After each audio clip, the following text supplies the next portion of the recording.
തോന്നുന്നു.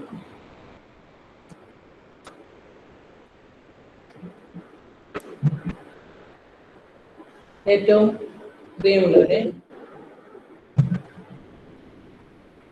കാലടി സർവകലാശാല മലയാള വിഭാഗത്തിൽ ഗവേഷണം പൂർത്തിയാക്കിയ മരിയ പോളിന്റെ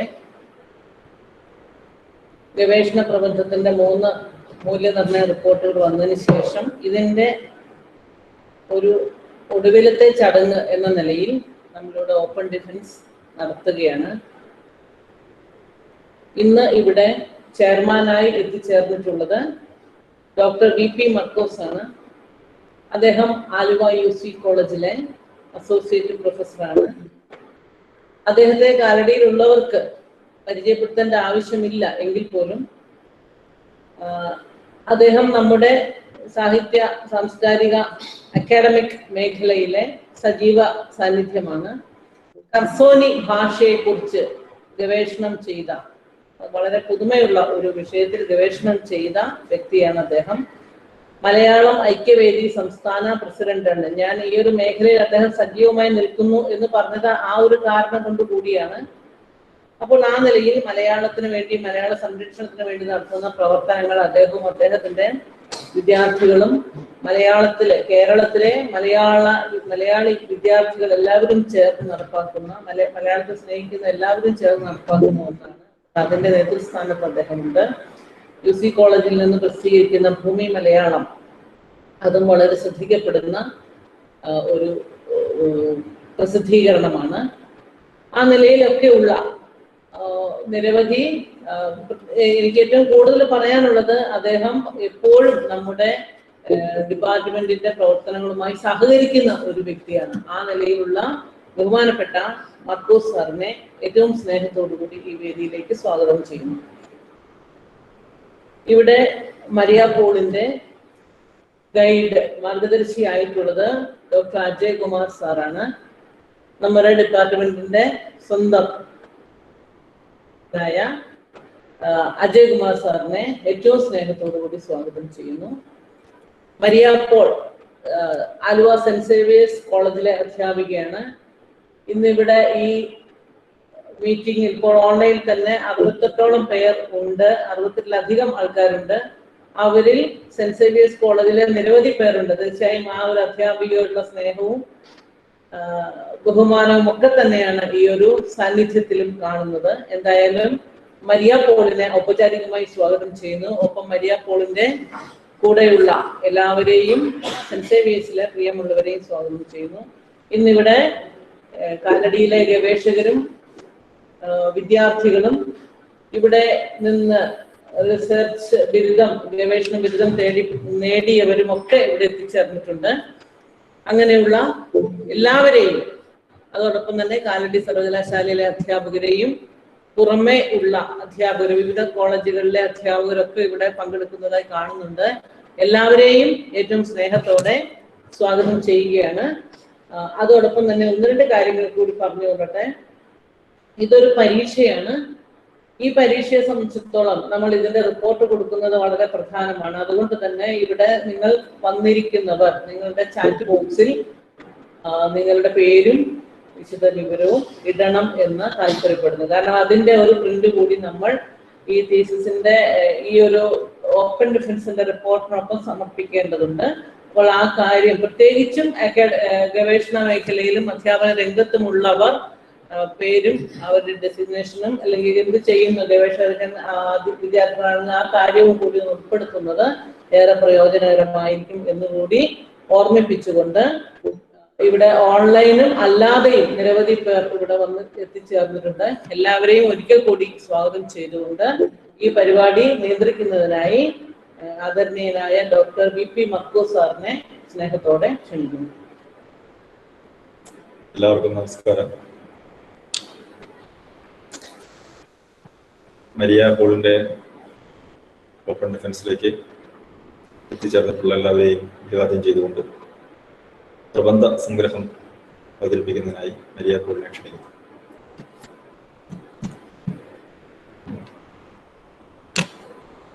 എല്ലാവർക്കും നമസ്കാരം.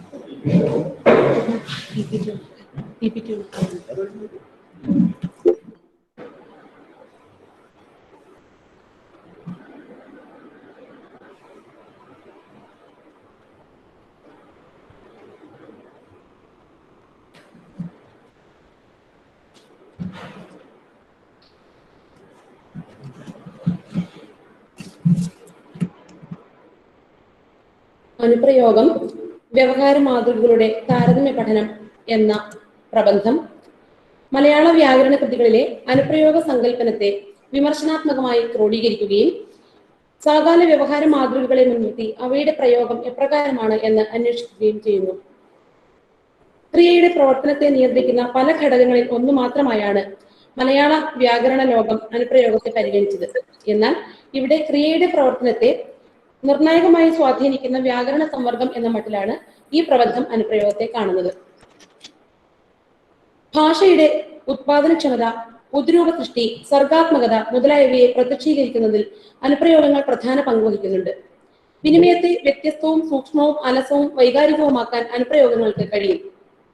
ഉറങ്ങി, ഉറങ്ങിപ്പോയി, ഉറങ്ങിക്കളഞ്ഞു, ഉറങ്ങിത്തീർന്നു, ഉറങ്ങി നോക്കി തുടങ്ങിയ ക്രിയകളിലൊക്കെ ഉറങ്ങുക എന്ന് പറയുന്ന ക്രിയയ്ക്ക് മീതെ വരുന്ന അർത്ഥവൈവിധ്യം അനുപ്രയോഗത്തിലൂടെയാണ് കൈവരുന്നത്. ഭാഷയുടെ സജീവത നിലനിർത്താനും ഭാഷയുടെ ക്രിയാത്മക വിനിമയശേഷി വർദ്ധിപ്പിക്കാനും അനുപ്രയോഗങ്ങൾക്ക് കഴിയും. അനുപ്രയോഗത്തിന്റെ ഈ ശേഷിയെക്കുറിച്ച് മലയാള വ്യാകരണ കൃതികളും പഠനങ്ങളും സൂചന നൽകുന്നുണ്ട്. എന്നാൽ അവയുടെ പ്രയോഗ സന്ദർഭങ്ങൾ കണ്ടെത്തി തോതും തരവും വിശകലനം ചെയ്യാനുള്ള ശ്രമങ്ങൾ മലയാളത്തിൽ ഉണ്ടായിട്ടില്ല. ഈ സാഹചര്യത്തിലാണ് ഈ പ്രബന്ധം പ്രസക്തമാകുന്നത്. രൂപത്തിനും അർത്ഥത്തിനും ഒപ്പം തന്നെ അവയുടെ ധർമ്മം, പ്രകരണം എന്നിവയെ കൂടി പരിഗണിക്കേണ്ടതാണ് എന്ന ബോധ്യം ഇന്ന് നമ്മൾ തിരിച്ചറിയുന്നുണ്ട്. ആ അന്വേഷണം അനുപ്രയോഗം എന്ന വ്യാകരണ സമ്മർദ്ദത്തെക്കുറിച്ചുള്ള മലയാള ചിന്തയുടെ പരിണാമത്തെ അടയാളപ്പെടുത്തുന്നതായിരിക്കും.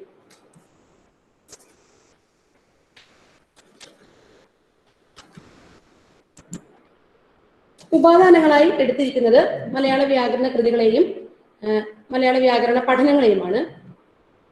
മലയാള ഭാഷാ വ്യാകരണം, മലയാളമയുടെ വ്യാകരണം, കേരള പാണിനീയം, വ്യാകരണമിത്രം, വ്യാകരണ പ്രവേശിക, ശബ്ദ സൗഭകം, കൈരളി ശബ്ദാനുശാസനം, കേരള ഭാഷാ വ്യാകരണം, വാക്യദർശനം, മലയാളത്തിന്റെ വിവരണാത്മക വ്യാകരണം എന്നീ വ്യാകരണ ഗ്രന്ഥങ്ങളെയും അനുപ്രയോഗങ്ങൾ, മലയാളത്തിലെ അനുപ്രയോഗങ്ങൾ, അനുപ്രയോഗം കേരള പാണിനീയത്തിൽ എന്നീ ലേഖനങ്ങളെയും ഉപാദാനങ്ങളായി സ്വീകരിച്ചിരിക്കുന്നു. മലയാള പരിസരത്തിൽ അനുപ്രയോഗങ്ങളെ കുറിച്ചുള്ള പഠനം വളരെ കുറവാണ്.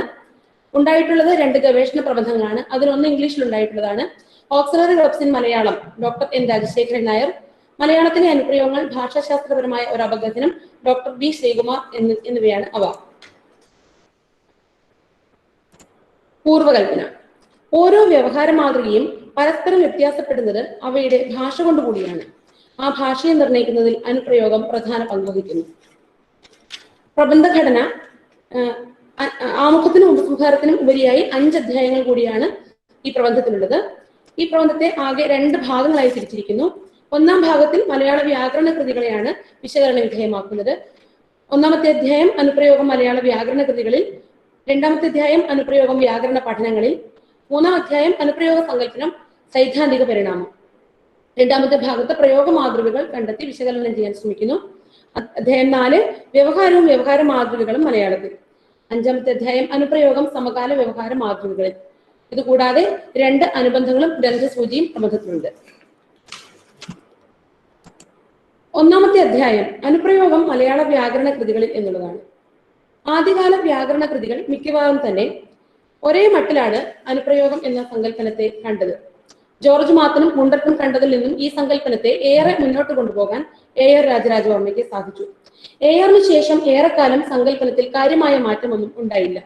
എന്നാൽ 1980കളോടെ മലയാളത്തിൽ രൂപം കൊണ്ട വാക്യകേന്ദ്രിതമായ വ്യാകരണ ബോധം അനുപ്രയോഗ ചിന്തയിൽ പ്രതിഫലിച്ചു. ഇതിന്റെ നിദർശനമായി കൈരളി ശബ്ദാനുശാസനം, അഭിനവ മലയാള വ്യാകരണം തുടങ്ങിയ ഗ്രന്ഥങ്ങളിൽ സങ്കല്പനപരമായ തെളിച്ചം കൂടുന്നത് കാണാം. ഇതിൽ നിന്നും വളരെ വിഭിന്നമായ രീതിയിൽ കാഴ്ചസ്ഥാനത്തിലെ മാറ്റം മുന്നോട്ട് വയ്ക്കുന്ന കൃതിയാണ് വാക്യദർശനം മലയാളത്തിന്റെ വിവരണാത്മക വ്യാകരണം എന്നത്. 2-ാം അധ്യായം അനുപ്രയോഗം വ്യാകരണ പഠനങ്ങളിൽ എന്നതാണ്. വ്യാകരണ കൃതികളിൽ നിന്നും വ്യത്യസ്തമായ സമീപന രീതികൾ ആണ് വ്യാകരണ പഠനങ്ങൾ മുന്നോട്ട് വയ്ക്കുന്നത്. പരമ്പരാഗത വ്യാകരണം രൂപപരമോ അർത്ഥപരമോ ആയി കണ്ട അനുപ്രയോഗം എന്ന സങ്കല്പനത്തെ വാക്യകേന്ദ്രിതമായി വിശകലനം ചെയ്യാൻ ശ്രമിച്ചു എന്നുള്ളതാണ് ഇതിന്റെ പ്രത്യേകത. ആധുനിക ഭാഷാശാസ്ത്രത്തിന്റെ സാധ്യതകൾ കൂടി മുന്നോട്ട് വെച്ചുകൊണ്ടാണ് ഇത്തരത്തിലുള്ള പഠനങ്ങൾ സാധ്യമുണ്ടാകുന്നത്. വിവരണാത്മകമായി വിശദീകരിക്കാനോ അപഗ്രഥിക്കാനോ കഴിയാതെ വൈയാകരണന്മാർ ഒഴിഞ്ഞു മാറിയ അനുപ്രയോഗം എന്ന വ്യാകരണ സമ്മർദ്ദത്തെ ശാസ്ത്രീയമായി പഠിക്കാനുള്ള ശ്രമം ആണ് ഈ വ്യാകരണ പഠനങ്ങളിൽ ഒക്കെയും കാണുന്നത്. മൂന്നാമത്തെ അധ്യായം ഈ 2 അധ്യായങ്ങളെ മുൻനിർത്തി അനുപ്രയോഗം എന്ന സങ്കല്പനത്തിനുണ്ടായിട്ടുള്ള സൈദ്ധാന്തിക പരിണാമങ്ങളെ അടയാളപ്പെടുത്തുന്നതാണ്. 3 വിഭാഗങ്ങളായി തിരിച്ചാണ് ഇവിടെ പഠനം നടത്തുന്നത്. അനുപ്രയോഗം എന്ന പേര്, അനുപ്രയോഗത്തിന്റെ നിർവചനങ്ങൾ, അനുപ്രയോഗ വർഗീകരണം, ഇങ്ങനെ 3 വിഭാഗങ്ങളായി തിരിച്ചാണ് ഇവിടെ വിശകലനം നടത്തുന്നത്.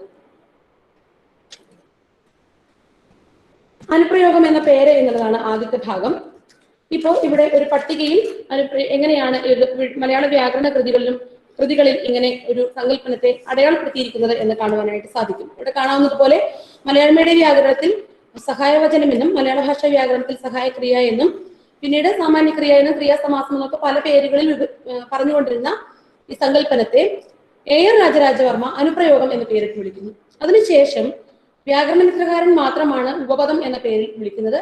പിന്നീട് വരുന്ന പേരുകൾ എല്ലാം അനുപ്രയോഗം എന്ന് പറയുന്ന പേര് തന്നെ നാണ്യപ്പെടുന്നതായി നമുക്ക് കാണുവാനായിട്ട് സാധിക്കും. പിന്നീട് ഇതിനൊരു വിച്ഛേദം വരുന്നത് 2011 ഉണ്ടാകുന്ന വാക്യദർശനം എന്ന ഗ്രന്ഥത്തിൽ മാത്രമാണ്. സങ്കല്പനപരമായ മറ്റു വൈയാകരണന്മാരിൽ നിന്നുമുള്ള ഒരു വിച്ഛേദം ഇവിടെ കാണുവാനായി സാധിക്കും. അതുപോലെ തന്നെ വ്യാകരണ പഠനങ്ങളിലും ഇത്തരത്തിൽ മിക്കവാറുമൊക്കെ അനുപ്രയോഗം എന്ന പേര് തന്നെ തുടർന്നു പോരുന്നതായിട്ട് കാണുവാനായിട്ട് സാധിക്കും. എന്നാൽ അനുപ്രയോഗത്തെ മുൻനിർത്തിയുണ്ടായ ഗവേഷണ പ്രബന്ധത്തിൽ ഡോക്ടർ N രാജശേഖരൻ നായർ സഹായക്രിയ എന്ന പേരാണ് കൂടുതൽ ഉചിതം എന്ന് പറയുന്നുണ്ട്. അതുപോലെ KM പ്രഭാകര വാര്യരും വിതരണപരവും പ്രയോഗപരവുമായ സവിശേഷതകളെ മുൻനിർത്തി സഹായക്രിയ എന്ന പേരാണ് നല്ലത് എന്ന് പിൽക്കാലത്ത് അഭിപ്രായപ്പെടുന്നുണ്ട്. ഇത്തരത്തിൽ എല്ലാവരും പൊതുവെ ARലൂടെ നാണ്യപ്പെട്ടു പോയ അനുപ്രയോഗം എന്ന പേര് സ്വീകരിക്കുമ്പോൾ തന്നെ ആ സ്വപ്ന ചില പ്രശ്നങ്ങൾ മുന്നോട്ട് വയ്ക്കുന്നുണ്ട്.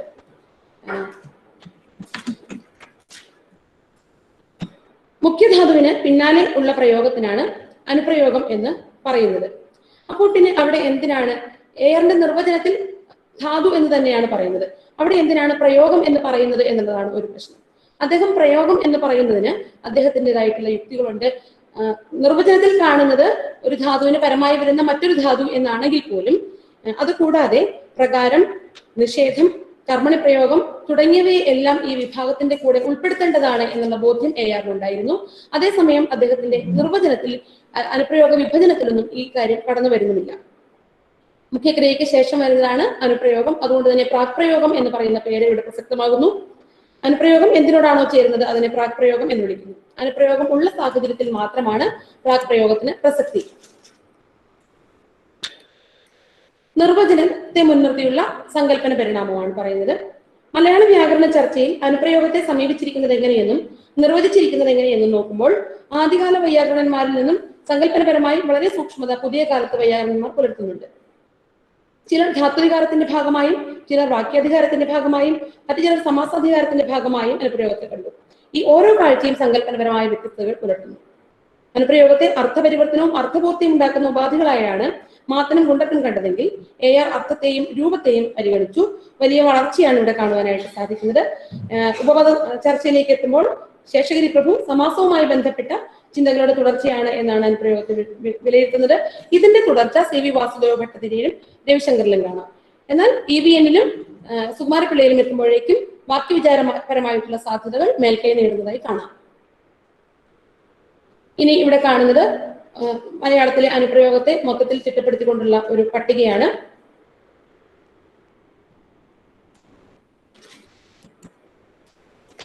ഓരോ ഗ്രന്ഥങ്ങളിലെയും പേര്, അവിടെ പറയുന്ന സംജ്ഞയുടെ പേര്, അതിന്റെ വിഭജനം, അവിടെ ഉപയോഗിച്ചിരിക്കുന്ന ധാതുക്കൾ എത്ര എന്നുള്ളത് ഇവിടെ പട്ടികപ്പെടുത്തിയിട്ടുണ്ട്. ഈ വർഗീകരണത്തെ മുൻനിർത്തി പറയാവുന്ന പൊതുവായ കാര്യങ്ങൾ നേരത്തെ പറഞ്ഞതുപോലെ തന്നെ രൂപത്തെയും അർത്ഥത്തെയും പരിഗണിച്ചുകൊണ്ടുള്ള ARന്റെ വിഭജനക്രമം ആണ് മലയാളത്തിൽ നാണ്യപ്പെട്ടത് എന്നുള്ളത് ഈ പട്ടികകളിൽ നിന്നും എല്ലാം വളരെ വ്യക്തമാണ്. ചില കൂട്ടിച്ചേർക്കലുകളോ ഒഴിവാക്കലുകളോ ഒക്കെ ഉണ്ടാകുന്നുണ്ടെങ്കിലും പിന്നാലെ വന്നവർ പൊതുവെ ആധാരമായി കാണുന്നത് കേരള പാണ്ഡിത്യത്തിൽ തന്നെയാണ്. രവിശങ്കറിന്റെ വാക്യദർശനത്തിൽ മാത്രമാണ് വർഗീകരണത്തിലും ഒരു വിച്ഛേദം കാണുന്നത്. അദ്ദേഹം പ്രസ്ഥാനം എന്ന് പറയുന്ന ഒരു സങ്കല്പത്തെ അവതരിപ്പിക്കുന്നു. ഡോക്ടർ രാജശേഖരൻ നായരുടെ ഗവേഷണ പ്രബന്ധത്തിലും ആസ്പെക്ട് എന്നുള്ള പദം ഉപയോഗിക്കുന്നുണ്ട്.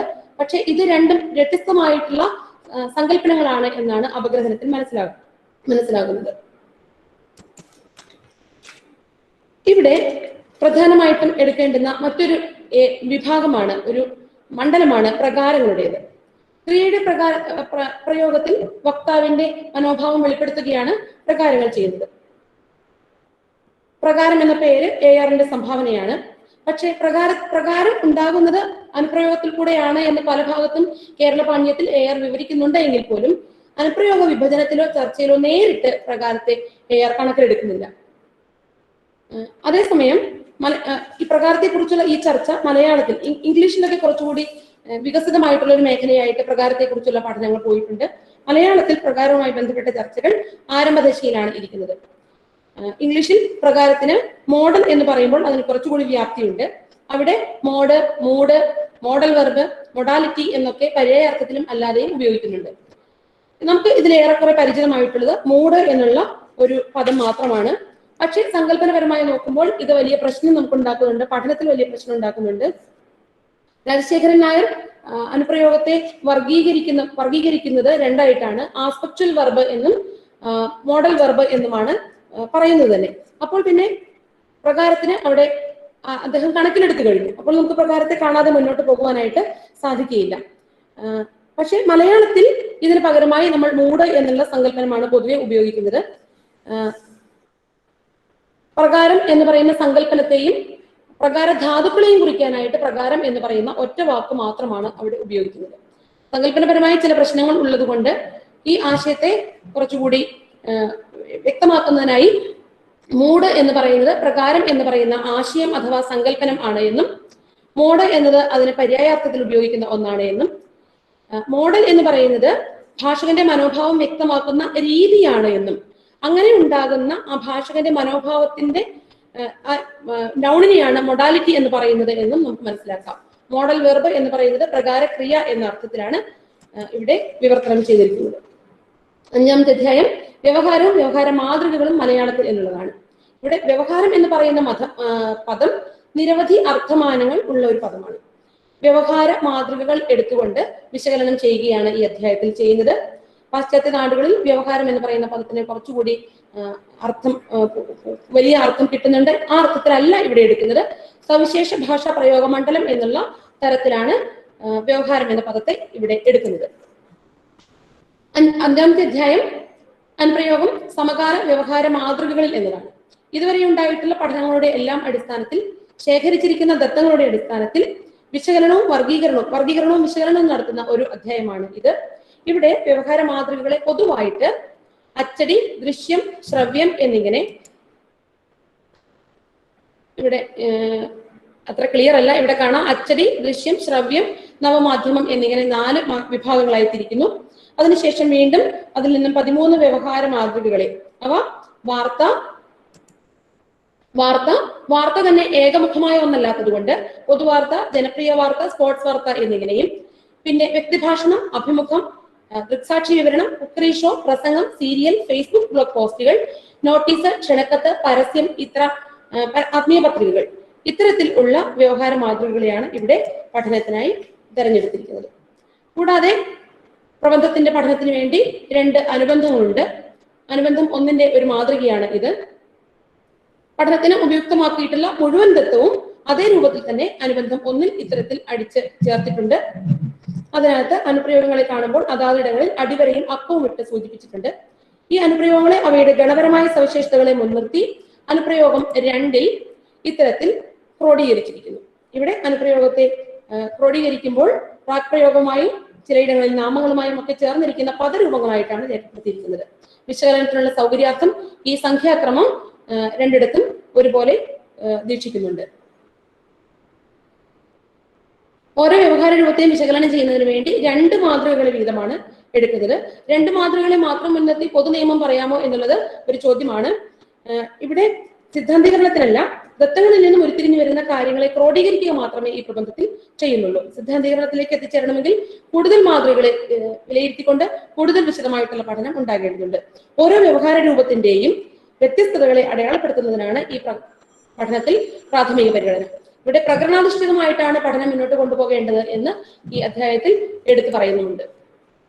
ഇത് ഒന്നാമത്തെയും രണ്ടാമത്തെയും വിവരണത്തിൽ നിന്ന് കിട്ടിയിട്ടുള്ള ഭാഗങ്ങളെ എടുത്തു ചേർത്തിരിക്കുകയാണ്.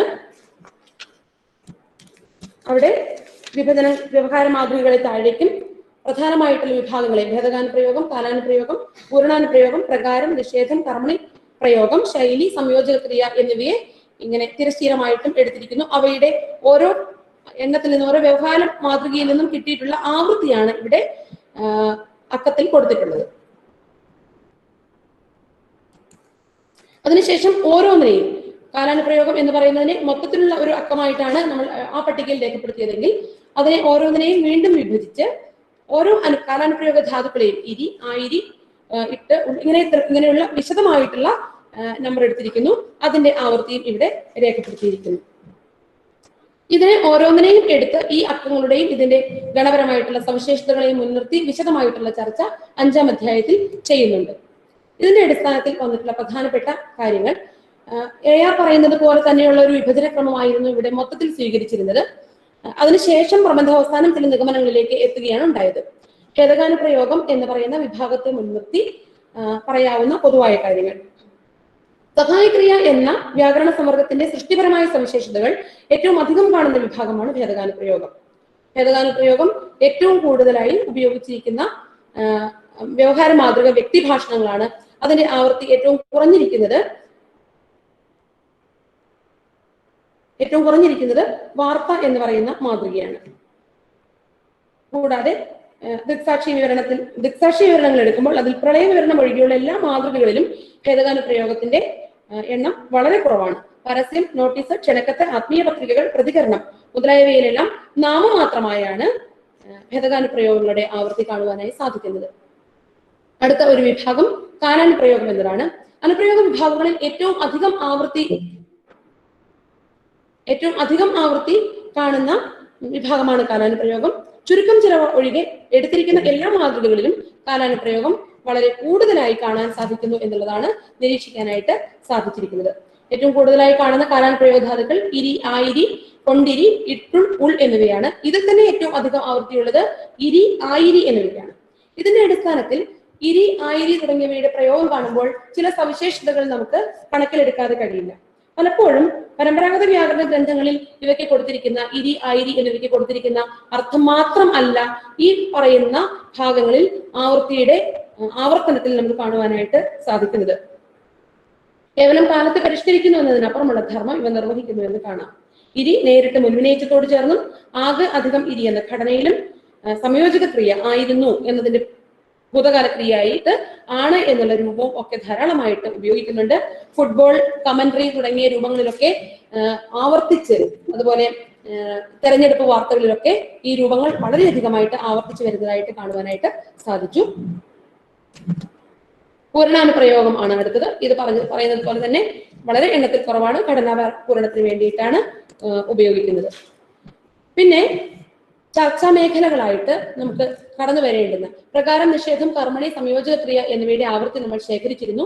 അതിന്റെ കാരണം ഈ വിഭാഗങ്ങളെ കുറിച്ച് ഏറെയും കുറഞ്ഞുമുള്ള ചർച്ച എല്ലാ വ്യാകരണ ഗ്രന്ഥങ്ങളിലും പഠനങ്ങളിലും അനുപ്രയോഗത്തെ കുറിച്ച് പറയുമ്പോൾ ഉണ്ടാകുന്നു എന്നുള്ളത് കൊണ്ടാണ് ഇവയുടെ കൂടി ആവൃത്തി ശേഖരിച്ചത്. പ്രകാരത്തെ നോക്കുമ്പോൾ വിധായക പ്രകാരത്തിന്റെ ആവൃത്തിയാണ് ഏറ്റവും അധികമായിട്ട് കാണുവാനായിട്ട് സാധിക്കുന്നത്. മിക്കവാറും സ്വാഭാവിക പ്രതികരണങ്ങളിൽ ആണ് ഏറ്റവും കൂടുതൽ വിധായക പ്രകടനങ്ങൾ കാണുവാനായിട്ട് സാധിച്ചത്. മുൻകൂട്ടി എഡിറ്റ് ചെയ്തതിൽ ഇത്തരത്തിൽ പ്രകാരങ്ങളുടെ ആവൃത്തി വളരെ കുറവായിരുന്നു. അനുജ്ഞായ പ്രകാരം കാണുവാനായി സാധിച്ചത് 1-2 സന്ദർഭങ്ങളിൽ മാത്രമാണ്. അതും വളരെ രസകരമായിട്ടുള്ള ഒരു നിഗമനങ്ങളിലേക്ക് എത്താൻ പറ്റുമായിരുന്നു. ആത്മീയ പ്രതികരണങ്ങൾ ഒക്കെ ഉള്ള സന്ദർഭങ്ങളിലാണ് ചെയ്യാം, പറയാം, കാണാം എന്നിങ്ങനെ വിധേയത്വം സൂചിപ്പിക്കുന്ന സന്ദർഭങ്ങളിലാണ് പലപ്പോഴും അനുജ്ഞായ പ്രകാരം നമുക്ക് കാണുവാനായിട്ട് സാധിച്ചത്. അതും വ്യവഹാര ചിഹ്നം എന്നുള്ള രീതിയിലേക്ക് കൂടി വികസിപ്പിച്ചുകൊണ്ട് കേവലം വ്യാകരണപരമായിട്ടുള്ള ഒരു യുക്തി എന്നുള്ളതിനപ്പുറം വ്യവഹാര ചിഹ്നം എന്നുള്ള മട്ടിലേക്ക് വികസിപ്പിക്കേണ്ടുന്ന ഒരു പഠന മേഖലയായിട്ട് തുടർ പഠന സാധ്യത ചൂണ്ടിക്കാണിക്കുന്നുണ്ട്. നിഷേധത്തെ കുറിച്ച് പറയുന്നിടത്തും അല്ല, ഇല്ല എന്നിവയാണ് ഏറ്റവും കൂടുതലായിട്ട് ഉപയോഗിക്കുന്ന ധാതുക്കൾ. അത് ഇല്ല എന്നുള്ളതാണ് ഏറ്റവും കൂടുതൽ. വളരെ കുറഞ്ഞ സന്ദർഭങ്ങളിൽ മാത്രമാണ് അല്ല എന്നുള്ളത് കാണുവാനായിട്ട് സാധിച്ചുള്ളൂ. കർമ്മണി പ്രയോഗം എന്ന് പറയുന്നത് വളരെ ചുരുങ്ങിയ സാഹചര്യങ്ങളിൽ മാത്രമാണ് നമുക്ക് കണ്ടെത്താനായിട്ട് സാധിച്ചത്. വളരെ സ്വാഭാവികമായിട്ടുള്ള ഒരു ഭാഷാ പ്രയോഗം എന്ന നിലയിൽ ഇതിനെ മലയാളത്തിൽ ഉപയോഗിക്കുന്നില്ല എന്നത് തന്നെയാണ് വ്യക്തമാകുന്നത്. എടുത്ത മാതൃകയിൽ ഒരേ ഒരു മാതൃകയിൽ മാത്രമാണ് ഇവയുടെ ആവൃത്തി ഉയർന്നു കണ്ടത്. അത് കുറച്ചൊരു അസ്വാഭാവികമായ രീതിയിലായിരുന്നു, ഒരു പ്രസംഗത്തിലായിരുന്നു. ആ പ്രസംഗത്തിൽ ഒരുപക്ഷെ ഒരു ശൈലി എന്നുള്ള മട്ടിലാണ് ഈ കർമ്മണി പ്രയോഗം രൂപപരമായിട്ട് കർമ്മണി പ്രയോഗമായി നിൽക്കുന്ന ഈ സംഗതി ഒരു ശൈലിയായിട്ട് മാറിപ്പോകുന്നത് പോലെ കാണാനായി സാധിക്കുന്നു. സംയോജക ക്രിയ അനുപ്രയോഗമായിട്ട് മലയാളത്തിൽ ആദ്യകാലത്ത് കണക്കാക്കിയിരുന്നില്ല. പിൽക്കാലത്ത് ചില വ്യാകരണ പഠനങ്ങളിൽ ഇവയെ അനുപ്രയോഗ രൂപങ്ങളിൽ ഇല്ലെങ്കിലും സംയോജക ക്രിയ അനുപ്രയോഗാർത്ഥത്തിൽ മലയാളത്തിൽ ഉപയോഗിക്കുന്നുണ്ട്. പ്രകാരം, നിഷേധം, കർമ്മണി പ്രയോഗം എന്നിവയൊക്കെ അനുപ്രയോഗങ്ങളായി കണക്കാക്കാമെങ്കിൽ തീർച്ചയായിട്ടും സംയോജക ക്രിയയെ അനുപ്രയോഗത്തിന്റെ വിഭാഗത്തിൽ ഉൾപ്പെടുത്താവുന്നതാണ്. ഇരി, ആയിരി എന്നിവയെ പോലെ തന്നെ സംയോജക ക്രിയയുടെ ആവൃത്തി കൊണ്ട് ശ്രദ്ധേയമായ വ്യവഹാര മാതൃകകളും നമുക്ക് കണ്ടെത്തുവാനായിട്ട് സാധിച്ചു. തൃശൂർ പൂരത്തെ കുറിച്ചിട്ടുള്ള വിവരണത്തിൽ, തെരഞ്ഞെടുപ്പ് വിവരണത്തിലൊക്കെ ഇത്തരത്തിൽ ആണ് എന്നുള്ള പ്രയോഗം ആവർത്തിച്ച് മറ്റെല്ലാ ആവർത്തികളെക്കാളും വളരെ കൂടുതലായിട്ട് കടന്നു വരുന്നതായിട്ട് കാണുവാനായിട്ട് സാധിക്കുന്നു.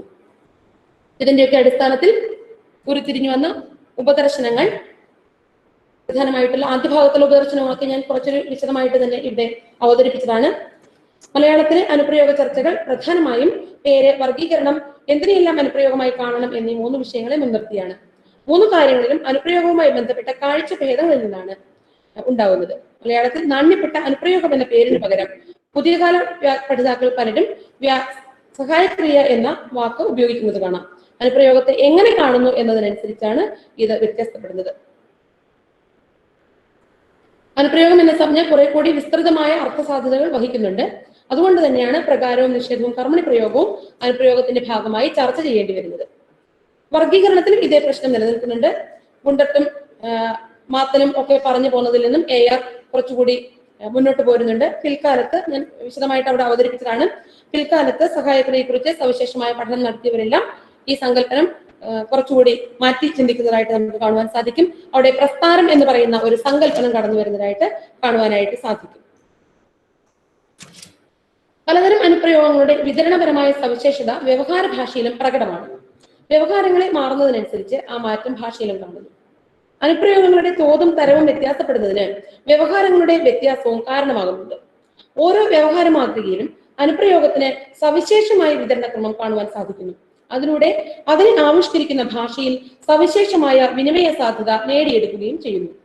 കാര്യമാത്ര പ്രസക്തമായി വസ്തുതകൾ ആവിഷ്കരിക്കുന്ന ഇടങ്ങളിൽ അനുപ്രയോഗം കുറയുകയും കഥാത്വവും വൈകാരികതയും കൂടുതൽ വരുന്ന ഇടങ്ങളിൽ അനുപ്രയോഗങ്ങൾ ഏറുകയും ചെയ്യുന്നു. എഡിറ്റ് ചെയ്ത ഭാഷയിലും സ്വാഭാവിക ഭാഷയിലും അനുപ്രയോഗങ്ങൾ വരുന്നത് വ്യത്യസ്തമായ രീതിയിലാണ്. വാമൊഴി വ്യവഹാരങ്ങളിൽ പൊതുവെ ഭേദകാനുപ്രയോഗങ്ങളുടെ ആവൃത്തി കൂടുതലായി കണ്ടെത്തി.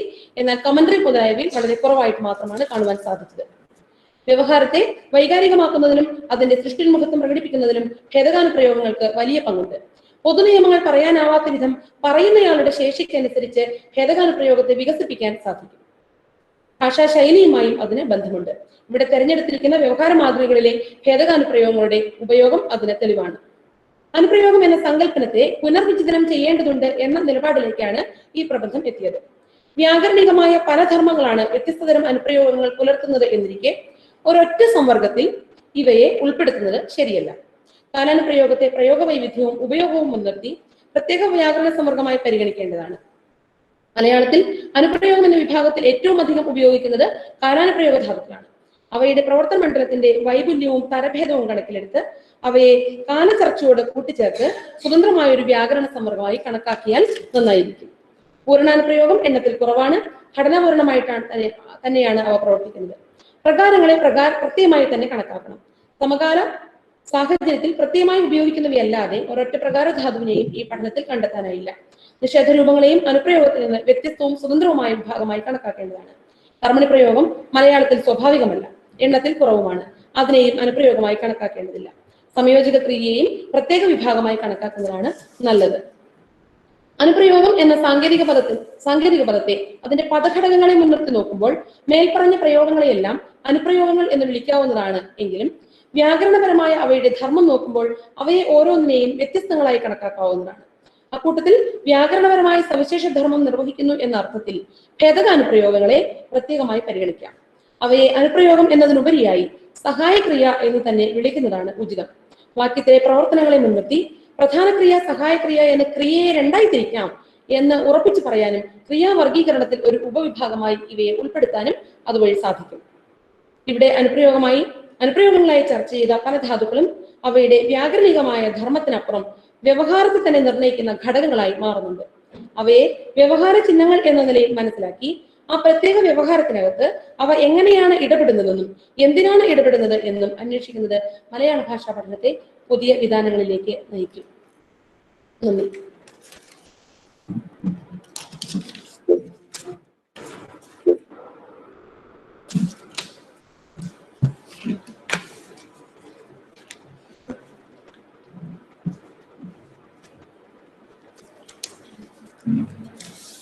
അനുപ്രയോഗം വ്യവഹാര മാതൃകകളുടെ താരതമ്യ പഠനം എന്ന ഗവേഷണ പ്രബന്ധത്തിന്റെ സംഗ്രഹമാണ് ഇപ്പോൾ മരിയപ്പോൾ അവതരിപ്പിച്ചത്. പ്രബന്ധത്തെ പരിശോധിച്ചുകൊണ്ട് 3 റിപ്പോർട്ടുകളാണ് സർവകലാശാലയിൽ കിട്ടിയിട്ടുള്ളത്. 3 റിപ്പോർട്ടിലും ഗവേഷകയ്ക്ക് ഡോക്ടറൽ ബിരുദം നൽകാം എന്ന് തന്നെയാണ് ശുപാർശ ചെയ്തിരിക്കുന്നത്. അതുകൊണ്ട് ഗവേഷക ബിരുദം കൊടുക്കാമെന്ന കാര്യത്തിൽ നമുക്ക് തൽക്കാലം എതിരഭിപ്രായമില്ല. ഓപ്പൺ ഡിഫൻസ് കൂടി പൂർത്തിയാവുമ്പോൾ നമുക്കത് ഉറപ്പിക്കാവുന്നതാണ്. എങ്കിലും 3 റിപ്പോർട്ടിലെയും ചില ഭാഗങ്ങൾ ഞാനിവിടെ വായിക്കുകയാണ്. പോയിന്റായി പറഞ്ഞിരിക്കുന്ന ഭാഗങ്ങൾ മാത്രമേ വായിക്കുന്നുള്ളൂ. ഒന്നാമത്തെ റിപ്പോർട്ടിനകത്ത് മേന്മകൾ എന്ന് പറഞ്ഞ് ചില കാര്യങ്ങൾ പറയുന്നു.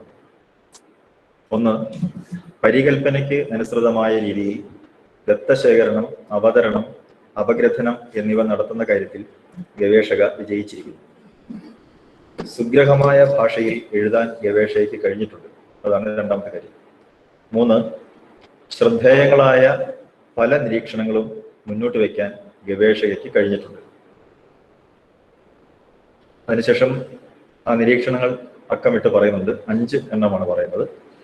1, മലയാളത്തിൽ രൂപനിഷ്പാദനത്തിനുള്ള ഒരു പദ്ധതിയായി അനുപ്രയോഗത്തെ കാണുകയും അതനുസരിച്ചുണ്ടാകുന്ന വ്യാകരണ വിഷയങ്ങളെ പ്രത്യേകം ചർച്ച ചെയ്യുകയും ആവും ഉചിതം എന്ന് 220-ാമത്തെ പുറത്തിൽ പറയുന്നു. 2, നിഷേധം, പ്രകാരം, കർമ്മണി എന്നിവയെ അനുപ്രയോഗമായി കാണേണ്ടതില്ല എന്ന് 221-ാമത്തെ പുറത്തിൽ പറയുന്നു.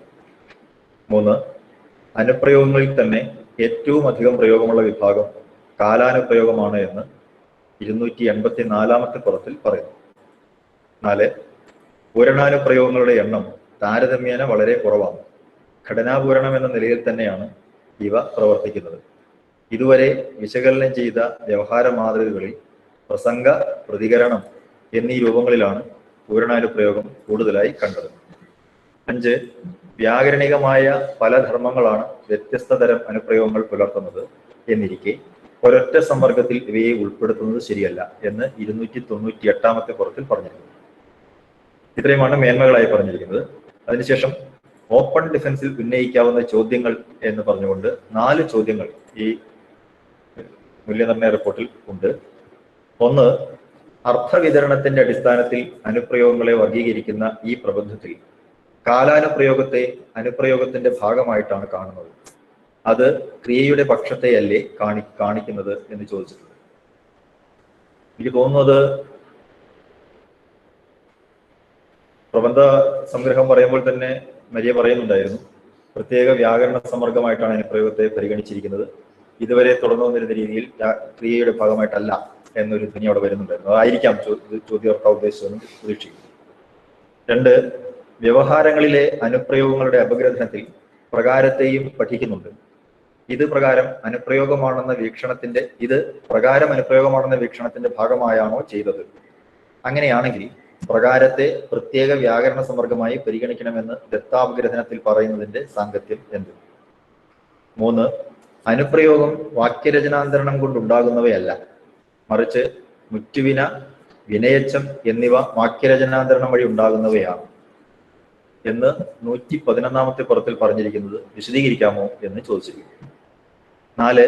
വ്യവഹാരത്തെ സവിശേഷ ഭാഷാ പ്രയോഗ മണ്ഡലം എന്ന് 229-ാമത്തെ പുറത്തിൽ വിശേഷിപ്പിക്കാൻ കാരണമെന്താണ്?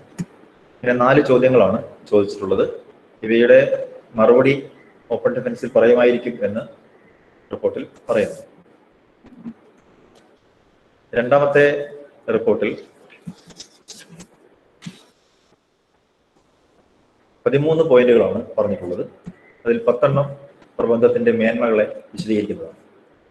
വിഷയ സ്വീകരണത്തിലും വിഷയാവതരണത്തിലും പ്രബന്ധം തികഞ്ഞ ശ്രദ്ധ പുലർത്തിയിട്ടുണ്ട്. 2. പ്രബന്ധ ഘടനയിലും രീതിശാസ്ത്രത്തിലും പറയത്തക്ക പിഴവ് പിണഞ്ഞിട്ടില്ല. കൃത്യമായ മെത്തഡോളജി പിന്തുടരുന്നതിൽ ശ്രദ്ധിച്ചിട്ടുണ്ട്. 3. പ്രബന്ധ വിഷയവുമായി ബന്ധപ്പെട്ട പൂർവ്വപഠനങ്ങൾ വിശകലനം ചെയ്യുന്നതിലും വിമർശനാത്മകമായി വിലയിരുത്തുന്നതിലും പ്രബന്ധത്തിനുള്ള മികവ് എടുത്തു പറയേണ്ടതാണ്. പ്രസിദ്ധങ്ങളായ ഗ്രന്ഥങ്ങളെ മാത്രമല്ല, പഠനങ്ങളെയും ഗവേഷണ പ്രബന്ധങ്ങളെയും പഠന സാമഗ്രിയായി സ്വീകരിച്ചു എന്നത് പ്രത്യേക ശ്രദ്ധ അർഹിക്കുന്നു. 4. വ്യവഹാര മാതൃകകളുടെ അടിസ്ഥാനത്തിൽ അനുപ്രയോഗങ്ങളുടെ പട്ടികയും വർഗീകരണവും നടത്തി പ്രബന്ധത്തെ സുവ്യക്തവും ലളിതവുമാക്കി തീർത്തു. അതോടൊപ്പം വിഷയത്തിന്റെ ഗൗരവം ചോർന്നു പോവാതെ സൂക്ഷിക്കാനും പ്രബന്ധത്തിന് കഴിഞ്ഞു. 5. അനുപ്രയോഗം എന്ന വ്യാകരണ കാര്യത്തെ പാരമ്പര്യ രീതിയിൽ നിന്ന് വിട്ടുമാറി സമകാല ഭിന്ന വ്യവഹാര മാതൃകകളുമായി ബന്ധപ്പെട്ട് പഠനം നടത്തി എന്നത് തന്നെ ഈ പ്രബന്ധത്തിന്റെ പ്രസക്തി വർദ്ധിപ്പിക്കുന്നു. 6.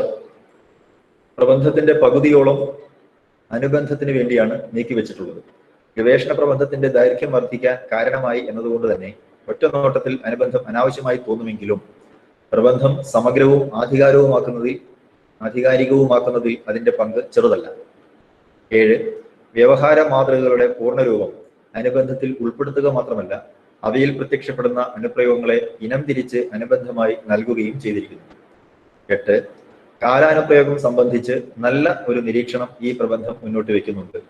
അവയെ അനുപ്രയോഗങ്ങളിൽ നിന്നും അടർത്തി മാറ്റി കാലചർച്ചയോട് ചേർത്ത് സ്വതന്ത്രമായൊരു വ്യാകരണ സമ്മർദ്ദമായി കണക്കാക്കേണ്ടതാണ് എന്ന നിരീക്ഷണം പ്രസക്തവും ഉപരി ഗവേഷണത്തിന് പ്രേരിപ്പിക്കുന്നതുമാണ്. 9. പ്രകാരം, നിഷേധം തുടങ്ങിയവയെ അനുപ്രയോഗമായി കരുതേണ്ടതില്ല എന്ന നിലപാടും പ്രബന്ധത്തെ ശ്രദ്ധേയമാക്കുന്നു. 10. ഈ പ്രബന്ധരചനയ്ക്ക് പിന്നിലെ പ്രയത്നം, ആത്മാർത്ഥത എന്നിവയെയും പ്രത്യേകം പരാമർശിക്കേണ്ടിയിരിക്കുന്നു. 11. 13 വ്യവഹാര രൂപങ്ങളായാണ് ഈ പ്രബന്ധം സൂക്ഷ്മ വിശകലനത്തിന് തെരഞ്ഞെടുത്തിട്ടുള്ളത്. അത് 8 or 10 ആയി ചുരുക്കുകയും തെരഞ്ഞെടുത്ത വ്യവഹാര രൂപങ്ങൾക്ക് കൂടുതൽ മാതൃകകളെ നിരീക്ഷണത്തിനും വിശകലനത്തിനും വിധേയമാക്കുകയും ചെയ്തിരുന്നെങ്കിൽ കുറച്ചുകൂടി ആധികാരികമായി തീരുമായിരുന്നു. വ്യക്തിഭാഷണത്തിന് ശ്രവ്യം ഉദാഹരണമായി 2 വ്യവഹാര മാതൃകകളെയാണ് പരിശോധനാ വിധേയമാക്കിയിട്ടുള്ളത്. അതിന്റെ അടിസ്ഥാനത്തിൽ കാലാനുപ്രയോഗത്തെക്കാൾ ഭേദകാനുപ്രയോഗമാണ് വ്യക്തിഭാഷണങ്ങളിൽ ഏറി നിൽക്കുന്നതെന്ന് അഭിപ്രായപ്പെടുകയും ചെയ്തു. പറയുന്ന വിഷയവുമായും ഭാഷകന്റെ ശേഷിയുമായും ഭേദകാനുപ്രയോഗത്തിന് ബന്ധമുണ്ട് എന്നും പറയുന്നയാളുടെ പ്രായം, വിദ്യാഭ്യാസം, വിഷയം എന്നിവ ഭേദകാനുപ്രയോഗത്തെ ബാധിക്കുന്നുവെന്നും പറയുന്നുണ്ട്. അതായത് കേവലം 2 or 3 ആളുകളുടെ ഭാഷണം വെച്ചുകൊണ്ട് സാമാന്യവൽക്കരിക്കാനോ അതുവഴി നിയമവൽക്കരിക്കാനോ കഴിയില്ല എന്നർത്ഥം. 12. പ്രകാരത്തെയും നിഷേധരൂപങ്ങളെയും മറ്റും അനുപ്രയോഗവുമായി കണക്കാക്കാമോ എന്ന കാര്യത്തിൽ പ്രബന്ധത്തിന് വ്യത്യസ്ത അഭിപ്രായമുള്ളതായി ചിലയിടങ്ങളിൽ കാണുന്നു. അനുപ്രയോഗങ്ങളുടെ കൂട്ടത്തിൽ പ്രകാരങ്ങളെ ഉൾപ്പെടുത്തുന്നതിൽ യുക്തിഭംഗമുണ്ട് എന്ന് 216-ാമത്തെ പുറത്തിൽ പറയുന്നു. നിഷേധത്തെയും അനുപ്രയോഗങ്ങളുടെ ഗണത്തിൽ നിന്ന് ഒഴിവാക്കേണ്ടി വരും എന്ന് 218-ാമത്തെ പുറത്തിൽ പറയുന്നു. തുടർന്ന് രൂപപരമായി ഇവയെല്ലാം നിഷേധം, പ്രകാരം, പ്രയോഗം അനുപ്രയോഗങ്ങളുടെ ഗണത്തിൽപ്പെടുത്താവുന്നവയാണ്. ഒരു പ്രധാന ക്രിയയോട് ചേർന്നാണ് ഇവ വരുന്നത്. അർത്ഥത്തെ പ്രതി നോക്കുമ്പോഴാണ് നിഷേധാനുപ്രയോഗമായും പ്രകാരാനുപ്രയോഗമായും ഒക്കെ മാറുന്നത് എന്ന് 219-ാമത്തെ പുറത്തിൽ പറയുന്നു എന്ന് അഭിപ്രായപ്പെടുന്നു. ചുരുക്കി പറഞ്ഞാൽ നിഷേധം, പ്രകാരം, കർമ്മണി എന്നിവയെ അനുപ്രയോഗമായി കാണേണ്ടതില്ല എന്ന് 221-ാമത്തെ പുറത്തിൽ പറയുന്നു. പ്രകാരം, നിഷേധം, സംയോജക ക്രിയ എന്നിവയെല്ലാം അനുപ്രയോഗങ്ങളല്ലെന്ന് പ്രബന്ധത്തിൽ മറ്റൊരിടത്ത് 289, 90 പുറങ്ങളിൽ പറയുന്നു, വ്യക്തമാക്കുന്നുണ്ട്. ഇപ്രകാരം ഒരഭിപ്രായ സന്നിഗ്ധത പ്രബന്ധം മുന്നോട്ട് വെക്കുന്നില്ലേ എന്ന് സംശയിക്കേണ്ടിയിരിക്കുന്നു. 13. പൊതുവെ പിഴവുകൾ കുറവാണെങ്കിലും 10ഓളം സന്ദർഭങ്ങളിൽ അക്ഷരത്തെറ്റുകൾ സംഭവിച്ചിട്ടുണ്ട്. അതുകൂടി ഒഴിവാക്കിയിരുന്നെങ്കിൽ നന്നായിരുന്നു. 3-ാമത്തെ പ്രബന്ധത്തിൽ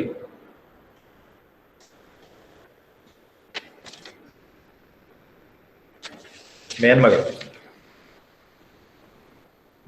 പൂർവ്വ പഠന വിശകലനത്തിന് വേണ്ടി പ്രബന്ധത്തിന്റെ 2 അധ്യായങ്ങൾ നീക്കിവെച്ചു എന്നത് ശ്രദ്ധേയമായ കാര്യമാണ്.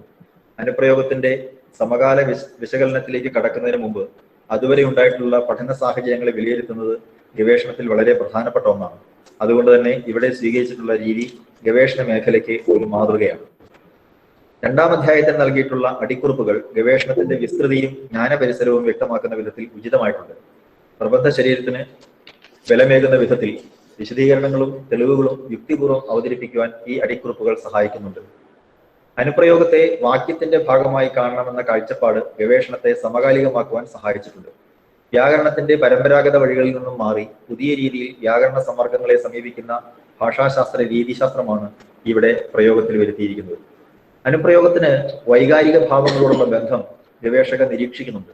കഥാർത്ഥവും വികാരപരതയും ഏറുന്നിടത്ത് അനുപ്രയോഗങ്ങൾ ധാരാളമായി കടന്നുവരും എന്ന നിരീക്ഷണം വ്യവഹാര പഠനത്തിലും വ്യാകരണ പഠനത്തിലും ഒരടി മുന്നോട്ട് വെക്കലാണ്.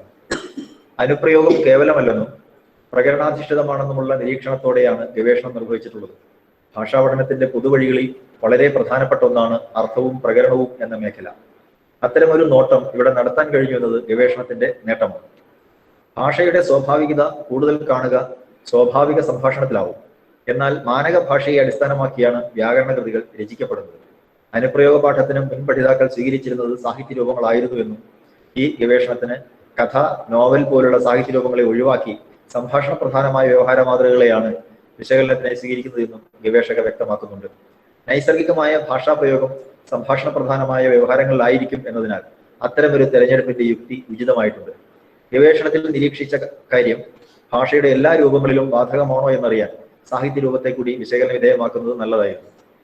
ഭാഷയുടെ വ്യവഹാര മാനങ്ങളെ നിരീക്ഷിച്ച് ഗവേഷണത്തിനായി ചില മാതൃകകൾ ഉറപ്പിച്ചെടുത്ത പ്രക്രിയ ഉചിതമായിട്ടുണ്ട്. 17 മാതൃകകളെ കണ്ടെത്തി ഇനം തിരിച്ച് പട്ടികപ്പെടുത്തിയതിന്റെ രീതിശാസ്ത്രം ഭാഷാ ഗവേഷണത്തിന് യോജിച്ചത് തന്നെയാണ്. വൈകാരിക സന്ദർഭങ്ങളിൽ കൂടുതൽ അനുപ്രയോഗങ്ങൾ ഉപയോഗിക്കുന്നു എന്ന നിരീക്ഷണം ഗവേഷണാരംഭത്തിലെ പരികൽപ്പന തന്നെയാണെന്ന് പ്രബന്ധത്തിൽ പറയുന്നുണ്ട്. പരികൽപ്പന തന്നെ നിഗമനമായി മാറുന്നു എന്നത് ഗവേഷണത്തിന്റെ ആധികാരികത വർദ്ധിപ്പിക്കുന്നുണ്ട്. തെരഞ്ഞെടുത്ത രീതിശാസ്ത്രം ശരിയായി വിനിയോഗിച്ചു എന്നുകൂടിയാണ് അതിനർത്ഥം. ഇതിനകത്ത് കുറച്ച് പരിമിതികൾ കൂടി പറയുന്നുണ്ട്. ഒന്ന്, രീതിശാസ്ത്രത്തിന്റെ പ്രയോഗം കൃത്യമായി കർക്കശമാക്കിയിട്ടില്ല. ഒരു നിലയിൽ നോക്കുമ്പോൾ പ്രബന്ധം സമഗ്രമാണെങ്കിലും രീതിശാസ്ത്രത്തിലെ അയവ് നിഗമനങ്ങളെയും ബാധിച്ചിട്ടുണ്ട്. അനുപ്രയോഗങ്ങളായി പരിഗണിച്ചു വരുന്നവയെ വിശകലനം ചെയ്ത് അവയിൽ ഏതൊക്കെ അനുപ്രയോഗ പദവിക്ക് അർഹമാണെന്ന് യുക്തിപൂർവ്വം സമർത്ഥിച്ചതിന് ശേഷം അനുപ്രയോഗങ്ങളുടെ വിതരണ രീതി താരതമ്യം ചെയ്തിരുന്നെങ്കിൽ അവയെ എണ്ണം പറഞ്ഞ് പട്ടികപ്പെടുത്തുവാൻ കഴിയുമായിരുന്നില്ലേ എന്നൊരു സംശയം. പ്രബന്ധം വായിച്ചു കഴിയുമ്പോൾ അങ്ങനെ ഒരു സംശയം തോന്നാം. അനുപ്രയോഗങ്ങളായി പരിഗണിച്ചു പോകുന്നവയുടെ വിതരണവും ധർമ്മവും പ്രകരണവും താരതമ്യം ചെയ്ത് വിവരിക്കാൻ കഴിഞ്ഞിരുന്നെങ്കിൽ അത് സാധിക്കുമായിരുന്നു. 2, ഉപസംഹാരത്തിൽ അനുപ്രയോഗത്തിന്റെ സാന്നിധ്യം വിനിമയ സാധ്യത വർദ്ധിപ്പിക്കുന്നു എന്ന നിഗമനം പ്രബന്ധം മുന്നോട്ട് വെച്ച പൂർവ്വകൽപ്പന സാധൂകരിക്കുന്നതാണ് എന്ന് പറയുന്നുണ്ടെങ്കിലും പ്രബന്ധാരംഭത്തിൽ ഗവേഷണത്തിന്റെ പരികൽപ്പനകളെ കൃത്യമായി പറഞ്ഞു വെക്കാൻ ശ്രമിച്ചിട്ടില്ല. 3, അനുപ്രയോഗത്തിന്റെ ധർമ്മത്തെ സംബന്ധിച്ച് സൂക്ഷ്മമായ ധാരണ പ്രബന്ധം മുന്നോട്ട് വെക്കുന്നില്ല. കാലാനുപ്രയോഗത്തെ വേറൊരു വകുപ്പായി പരിഗണിക്കണമെന്ന് പറയുന്നുണ്ടെങ്കിലും അത് എന്ത് തരം വകുപ്പായിരിക്കണമെന്നോ അതിന്റെ സാധ്യത എത്രത്തോളമെന്നോ പറയാമായിരുന്നു. ഇംഗ്ലീഷ് ഭാഷയിലെ ടെൻസ് എന്ന സങ്കല്പമാണോ ഉദ്ദേശിക്കുന്നത് എന്നതുപോലുള്ള കാര്യങ്ങൾ കൃത്യമായി പറയാമായിരുന്നു. 280-ാം പുറത്തിൽ ഇട്ട് എന്ന പ്രയോഗത്തെക്കുറിച്ച് പറയുമ്പോൾ ഭാഷയുടെ വൈകാരികവും വൈചാരികവുമായ ശേഷിയെ പ്രകടിപ്പിക്കൽ അനുപ്രയോഗത്തിന്റെ ധർമ്മമാണെന്ന് പറയുന്നുണ്ട്.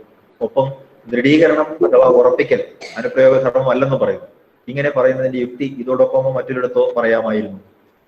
4, കേരള പാണ്ഡ്യത്തിലെ അനുപ്രയോഗ സങ്കല്പനത്തെയാണ് പ്രബന്ധം അടിസ്ഥാനമാക്കിയിരിക്കുന്നത് എന്ന പ്രതീതി ജനിക്കത്തക്ക വിധം കേരള പാണ്ഡ്യത്തെ പലപ്പോഴും മാതൃകയാക്കുന്നുണ്ട്. അനുപ്രയോഗം എന്ന പേരും ക്രമവും മാത്രമല്ല, മറ്റ് വ്യാകരണ കൃതികളെ വിശകലനം ചെയ്യുമ്പോൾ കേരള പാണ്ഡ്യവുമായി താരതമ്യം നടത്തുകയും ചെയ്യുന്നുണ്ട്. ജോർജ് മാത്തൻ, ശേഷഗിരി പ്രഭു, നാരായണപിള്ള എന്നിവരുടെയൊക്കെ വിവരണത്തെ കേരള പാണ്ഡ്യവുമായി തട്ടിച്ചു നോക്കുന്നുണ്ട്. ഭേദകാനുപ്രയോഗം, കാലാനുപ്രയോഗം, പൂരണാനുപ്രയോഗം എന്ന ക്രമം തന്നെയാണ് വിശകലനത്തിനും ഉപയോഗിച്ചിരിക്കുന്നത്. അനുപ്രയോഗത്തെ ഒരു വ്യാകരണ സമ്മർദ്ദം എന്ന നിലയിൽ സ്വതന്ത്രമായി എടുക്കാതെ കേരള പാണ്ഡ്യത്തെ അടിസ്ഥാനമാക്കിയതിന്റെ യുക്തി വിശദീകരിച്ചിട്ടില്ല. 5, പ്രബന്ധത്തിൽ 4 തരത്തിലുള്ള അക്കസൂചനകൾ ഉപയോഗിച്ചിട്ടുള്ളതായി ആമുഖത്തിൽ പറയുന്നുണ്ട്.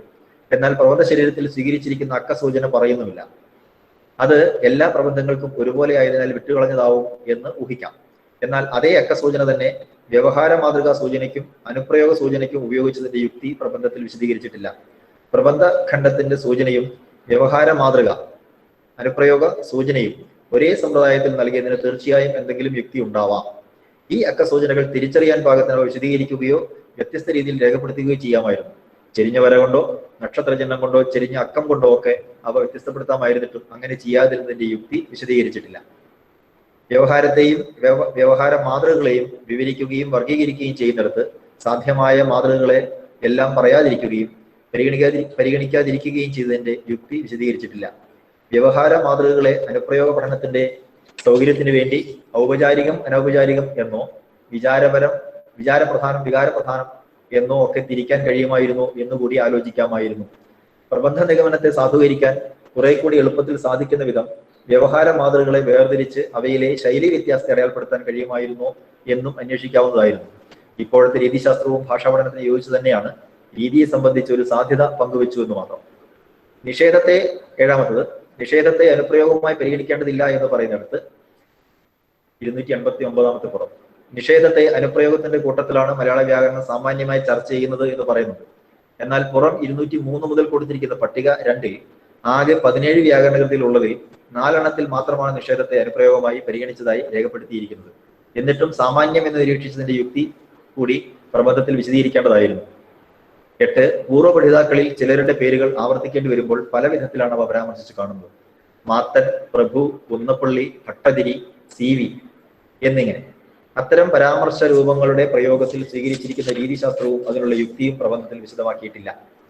ജോൺ കുന്നപ്പള്ളിയുടെ അനുപ്രയോഗ വിവരണം വിശകലനത്തിനായി സ്വീകരിക്കുമ്പോൾ അത് മൗലിക ചർച്ചയാണ് എന്ന് പറയുന്നുണ്ട്. എന്നാൽ പിന്നീട് അങ്ങോട്ട് വിശകലനത്തിന് എടുക്കുന്ന ധാതുക്കളിൽ പലതും കേരള പാണ്ഡ്യത്തിൽ ഉള്ളതാണെന്ന് തന്നെയാണ് പറയുന്നത്. ജോൺ കുന്നപ്പള്ളിയുടെ മൗലികത കൃത്യമായി സ്ഥാപിക്കാൻ ശ്രമിച്ചിട്ടില്ല.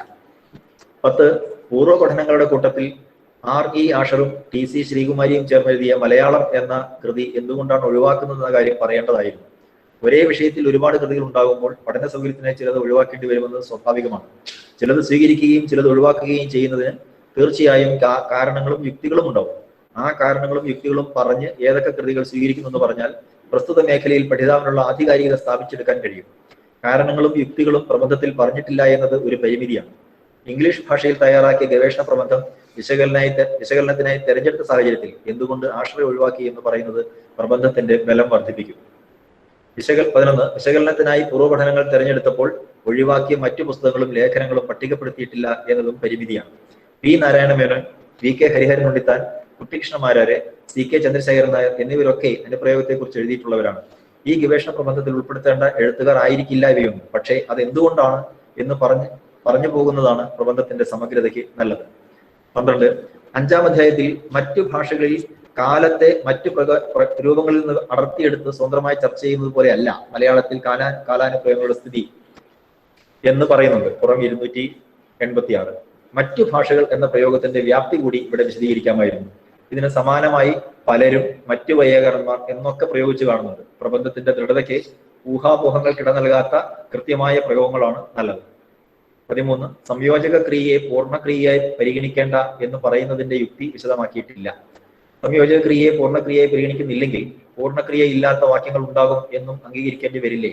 അങ്ങനെ വരാമെങ്കിൽ വാക്യജ്ഞാനീയത്തിൽ മലയാളത്തിനൊരു സവിശേഷത ഉണ്ടെന്ന് പറയാമല്ലോ. 14 സാമാന്യനാമങ്ങൾ പുല്ലിംഗത്തിൽ പ്രയോഗിച്ചിരിക്കുന്ന ചില സന്ദർഭങ്ങൾ കാണുകയുണ്ടായി. ഭാഷകൻ, വിധേയൻ അങ്ങനെ പ്രയോഗിക്കുന്നതിന്റെ വിശദീകരണം നൽകിയിട്ടില്ല. പുറം 220 ഉദാഹരണ വാക്യം അവൻ വന്നില്ല എന്ന് പറയുന്നിടത്തും ഇതേ പരിമിതി കാണാം. 15 അനുബന്ധം 1-ൽ ചില അനുപ്രയോഗങ്ങളുടെ അടിയിൽ വരയിട്ടിട്ടില്ല, അവയെ എണ്ണിയിട്ടില്ല എന്നാണ് മനസ്സിലാക്കേണ്ടത്. ആദ്യത്തെ പുറത്തിൽ പുറം 303. 2-ാം ഖണ്ഡികയിൽ ഒളിച്ചിരുന്ന എന്ന പ്രയോഗം റിമി ടോമിയുമായുള്ള ഇന്റർവ്യൂവിൽ പുറം 391 പകുതി കഴിയുമ്പോൾ തീർച്ചയായിട്ടും ഇരിക്കാമായിരുന്നു, തോന്നിപ്പോയി, ഉണ്ടായിരുന്നത്, രോഗമായിട്ട്, മാസമായിട്ട് പുറം 391 അവസാന വരിയിൽ വിഷമിച്ചിട്ടില്ല എന്നീ പ്രയോഗങ്ങളിലൊന്നും അനുപ്രയോഗമില്ല എന്ന് കരുതുന്നതിന്റെ യുക്തി വിശദീകരിക്കാമായിരുന്നു. 16 വാക്യരചനയിൽ ചിലപ്പോഴൊക്കെ അനവധാനത കടന്നുകൂടിയിട്ടുണ്ട്. അനവധാനതയാണ്, അത് ഒരിക്കലും ഗവേഷകയുടെ പരിമിതിയായിട്ട് കണക്കാക്കുന്നില്ല. അത് ശ്രദ്ധിക്കാത്തതുകൊണ്ട് മാത്രം കടന്നു വരുന്ന കാര്യങ്ങളാണ്. എങ്കിലും ഗവേഷണ പ്രബന്ധം വളരെ സൂക്ഷ്മമായി വിലയിരുത്തണം എന്നുള്ളതുകൊണ്ട് പറഞ്ഞു പോകുന്നത് മാത്രം. 1 ഓരോ തരം ഭാഷാ പിഴവുകളെയും, ഓരോ എന്നുള്ളത് സിംഗുലറും ഭാഷാ പിഴവുകൾ എന്നുള്ളത് പ്ലൂരലുമാണെന്നുള്ളതാണ് അവിടെ ഉദ്ദേശിച്ചിരിക്കുന്നത്. അനുപ്രയോഗത്തെക്കുറിച്ച് മുൻപുണ്ടായിട്ടുള്ള അറിവുകൾ അത് എങ്ങനെ? പുറം 15. അനുപ്രയോഗത്തെ വിശദീകരിക്കുന്നതിനായി ഉപയോഗിക്കുന്ന സാങ്കേതിക പദമാണ് പ്രാക് പ്രയോഗം. കർമ്മപ്രധാനമായി ചില സന്ദർഭങ്ങളിൽ പെടുവിനും അനുപ്രയോഗമാണെന്ന് അരി വിൽക്കപ്പെടുമെന്ന ഉദാഹരണത്തിലൂടെ അദ്ദേഹം സൂചിപ്പിക്കുന്നു. അതുവരെയുള്ള വൈയാകരണന്മാർ പറയുന്ന എല്ലാ വിഭാഗങ്ങളെയും അനുപ്രയോഗമായി പരിഗണിക്കുകയാണ് അദ്ദേഹം ചെയ്യുന്നത്. എന്നാൽ പ്രകാരാനുപ്രയോഗം എന്ന നാമകരണത്തിൽ മാത്രമാണ് ഇവിടെ പുതുതായിട്ടുള്ളത്. പുറം 251 അവസാന ഖണ്ഡം 1 എന്ന നിലയിൽ 2 ഉണ്ടോ എന്നതാണ്. ഇന്ന് അസംഖ്യം യൂട്യൂബ് ചാനലുകളും റേറ്റിംഗിന്റെ കാര്യത്തിൽ അവ തമ്മിൽ കിടമത്സരങ്ങളും ഉണ്ട്, ഓരോ ധാതുക്കൾക്കും. 17. അസാധുവായ പ്രയോഗങ്ങളും അക്ഷരപ്പിഴവുകളും വളരെ വിരളമായെങ്കിലും നിർബന്ധത്തിൽ കടന്നുകൂടിയിട്ടുണ്ട്. അക്ഷരപ്പിഴവ് എന്ന് പറയാൻ പാടില്ല, ശരിക്കും പ്രൂഫ് റീഡിങ്ങിൽ വരുന്ന ശ്രദ്ധക്കുറവ് മാത്രമാണ്. അത് സാധാരണയായിട്ട് എല്ലായിടത്തും വരുന്നതാണ്. പക്ഷെ ഗവേഷണ പ്രബന്ധമാകുമ്പോൾ കുറച്ചും കൂടി ശ്രദ്ധിക്കണമായിരുന്നു മാത്രമേ അതുകൊണ്ട് ഉദ്ദേശിക്കുന്നുള്ളൂ. അത് സഹായക ക്രിയയായും പുലർത്തിച്ചിട്ടുണ്ട്. ഏകാർത്ഥിഭാവം, കിടപ്പായി, പോയി എന്നത് വിട്ടുപോയത്. മറ്റുവിന, സൂക്ഷ്മാക്കാൻ എന്ന് ഖണ്ഡത്തിന് അങ്ങനെ കുറെ എണ്ണം കൊടുത്തിട്ടുണ്ട്.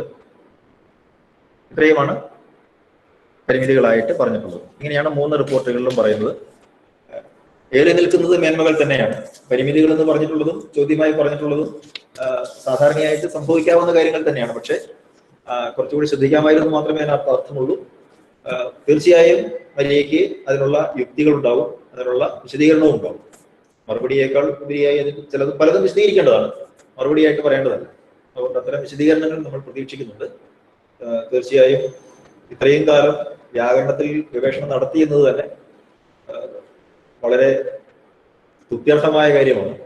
മലയാള ഭാഷയുടെ വ്യാകരണത്തിൽ ഗവേഷണങ്ങൾ വളരെ കുറഞ്ഞു വരുന്ന ഈ സന്ദർഭത്തിൽ മരിയയെ പോലുള്ള ഒരാൾ ഇത്രയും കാലം വ്യാകരണത്തിൽ തന്നെ ഉറച്ചു നിന്നുകൊണ്ട് ഗവേഷണം നടത്തിയെന്നുള്ളത് വാസ്തവത്തിൽ അഭിനന്ദനീയമാണ്. അതുകൊണ്ട് പരിമിതികളെ പരിഹരിക്കേണ്ടുന്ന ഗവേഷണ പ്രശ്നമായി മാത്രം എടുത്താൽ മതി. എങ്കിലും അതിനും മരിയയ്ക്ക് വിശദീകരണം ഉണ്ടാകുമെന്ന് പ്രതീക്ഷിക്കുന്നു.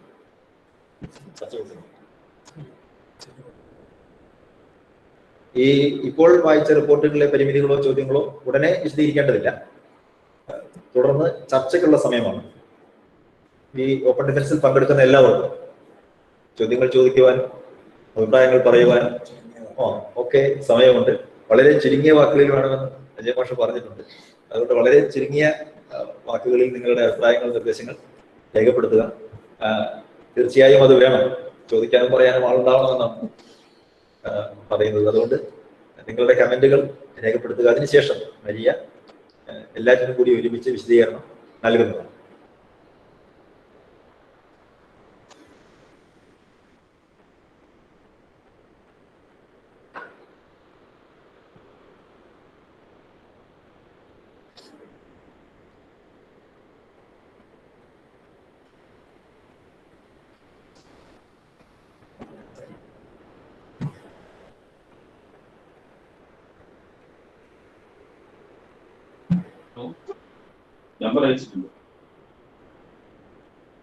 പേര്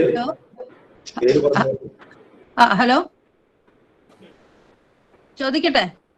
സ്വയം ഒന്ന് പരിചയപ്പെടുത്തിട്ട് പറഞ്ഞാൽ. ഞാൻ hi Ajayan sir, hi Marco sir. ഞാൻ രതി മേനൻ സെന്റ് സേവിയേഴ്സിന് റിട്ടയർ ചെയ്തതാണ്. ഞാൻ അജയൻ സാറിന്റെ ഒരു സ്റ്റുഡന്റിന്റെ ഓപ്പൺ ഡിഫൻസ് ആദ്യമായിട്ടാണ് അറ്റൻഡ് ചെയ്യുന്നത്. പക്ഷേ പരികൽപ്പന, പിന്നെ രീതിശാസ്ത്രം, അനുമാനം, അതിനെ തീർച്ചയായിട്ടും അഭിനന്ദിക്കാതെ വയ്യ. ഇത്ര കൃത്യമായിട്ട്. പിന്നെ അതിന്റെ വ്യാകരണത്തിന്റെ കാര്യത്തിൽ ഞാൻ അത്ര സൗണ്ട് അല്ലാതെ എനിക്ക് അതിന്റെ ചില സംശയങ്ങൾ ഉണ്ടായിരുന്നത്, പിന്നെ വാല്യൂ ചെയ്തവരുടെ അതായത് സാഹിത്യത്തിൽ നിന്ന് എന്താണ് ഉപയോഗിക്കാൻ, പിന്നെ ഡാറ്റ കളക്ട് ചെയ്തതിൽ ചില സംശയങ്ങൾ അങ്ങനെയുള്ളത്. പക്ഷെ അതൊക്കെ പിന്നെ വാല്യൂ ചെയ്തവർ തന്നെ ചോദിച്ചിട്ടുള്ളത് കാരണം അത് മറിയ എക്സ്പ്ലെയിൻ ചെയ്യുന്നുള്ളത് കാരണം ഞാൻ വീണ്ടും ആവർത്തിക്കുന്നില്ല. പക്ഷെ അതില് ഒരു എക്സാമിനർ പറഞ്ഞതിന് മാതിരി ഒരു റിസർച്ച് തീസിസിന് മികച്ച മാതൃക എന്നുള്ളതിൽ അതിന് ഗൈഡിനെയും സ്റ്റുഡന്റിനെയും ഞാൻ അഭിനന്ദിക്കുകയാണ്. അതുപോലെ തന്നെ ആത്മവിശ്വാസത്തോടുകൂടെ ഇത് അവതരിപ്പിച്ച മറിയയെയും ഞാൻ അഭിനന്ദിക്കുന്നു. അപ്പൊ ഇതില് അവര് ചൂണ്ടിക്കാണിച്ചിട്ട് ചില സംശയങ്ങൾ തന്നെയാണ് എനിക്കുണ്ടായിരുന്നത്. ഞാൻ ആ സിനോപ്സിസ് തീസിസ് കണ്ടിട്ടില്ല, സിനോപ്സിസ് വെച്ച് ഞാൻ നോട്ട് ചെയ്തിരുന്ന കാര്യങ്ങളിൽ പലതും എക്സാമിനേഴ്സ് ചോദിച്ചിട്ടുള്ള നേരം ഞാനത് ആവർത്തിക്കുന്നില്ല. മറിയ അതിന് പിന്നെ ഉത്തരം പറയുമെന്ന് വിചാരിക്കുന്നു. എന്തായാലും അജയൻ സാറിനും മറിയയ്ക്കും അഭിനന്ദനങ്ങള്. മാർക്കോ സാറിനെ കാണാൻ സാധിച്ചു എന്നുള്ളതിൽ ഏറെ സന്തോഷം. ശരി സാർ. സന്തോഷം.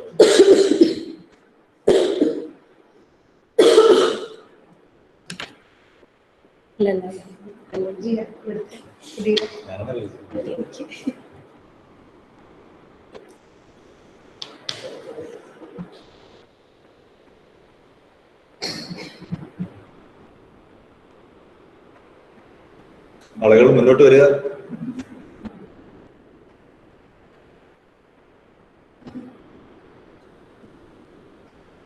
ആരും ചോദിച്ചില്ലെങ്കിൽ ഞാൻ തന്നെ ചോദിച്ചോണ്ടിരിക്കും കേട്ടോ. ചോദ്യങ്ങളില്ലാതെയുള്ള ഓപ്പൺ കാരണം ഇനി ഇല്ലെങ്കിൽ ഞാൻ നോട്ട് ചെയ്ത് ഞാൻ വീണ്ടും എക്സാമിനേഴ്സിന്റെ ചോദ്യം ഞാൻ വീണ്ടും ചോദിച്ചോണ്ടിരിക്കും.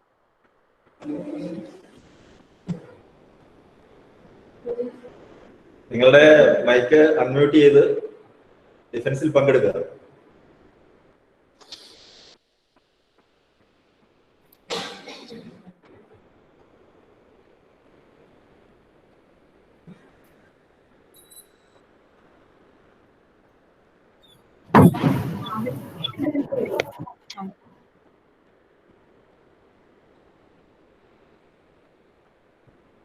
ആരോ ഒന്ന് ശ്രമിച്ചു, ദിവ്യാണെന്ന് തോന്നുന്നു, പക്ഷെ വിന്യാസമം വേണ്ടെന്ന് വെച്ചു.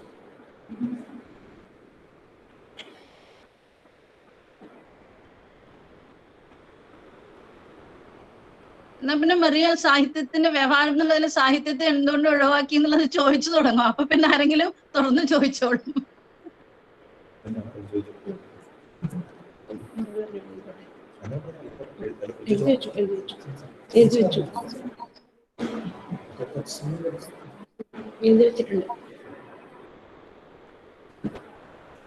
ചോദ്യങ്ങൾ ചോദിക്കുക എന്നുള്ളത് പരീക്ഷയുടെ ഭാഗമാണ്.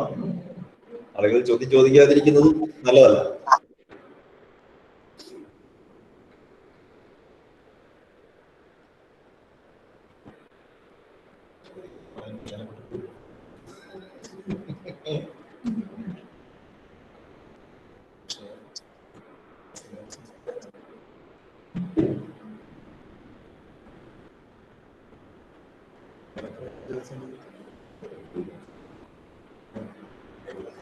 ഇവിടെ ഇരിക്കുന്നവർക്ക് ആരെങ്കിലും ചോദിക്കണ്ടേ? ചോദിക്കാട്ടോ. ഓൺലൈനിൽ മാത്രമല്ല ഓഫ്ലൈനിലും ചോദ്യങ്ങൾ ചോദിക്കാം. ചോദ്യങ്ങൾ ചോദിക്കുന്നത് ഗവേഷകയ്ക്ക് കൂടുതൽ വിശദീകരണം നൽകാനുള്ള അവസരമാണ്. അവരുടെ ഗവേഷണത്തിന്റെ ഒരു ഫലം ആളുകളിലേക്ക് എത്തിക്കാനുള്ള ഒരു അവസരമാണത്. ആ അവസരം അവർക്ക് കൊടുക്കണം. അതുകൊണ്ട് ചോദ്യങ്ങൾ ചോദിക്കുന്നത് തന്നെയാണ് ഗവേഷകയ്ക്ക് നല്ലത്.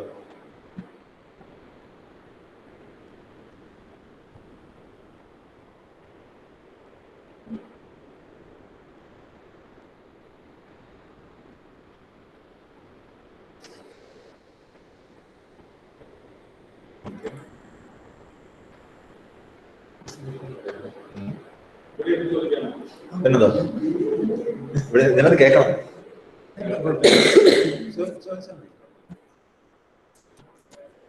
പേര് പറഞ്ഞു. പേര്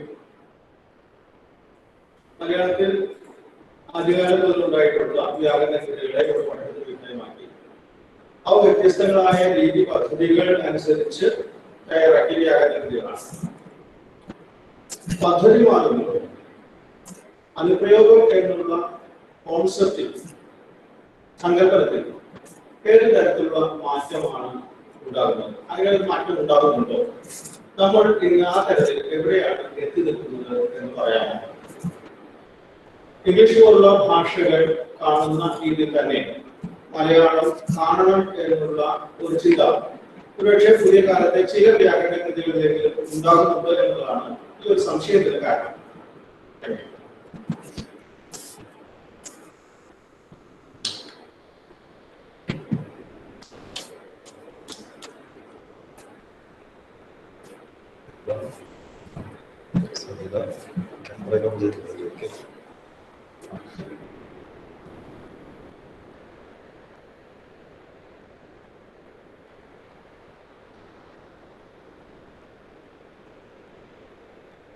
മൈക്ക് അൺമ്യൂട്ട് ചെയ്യണം ചോദിക്കുന്നുണ്ട്.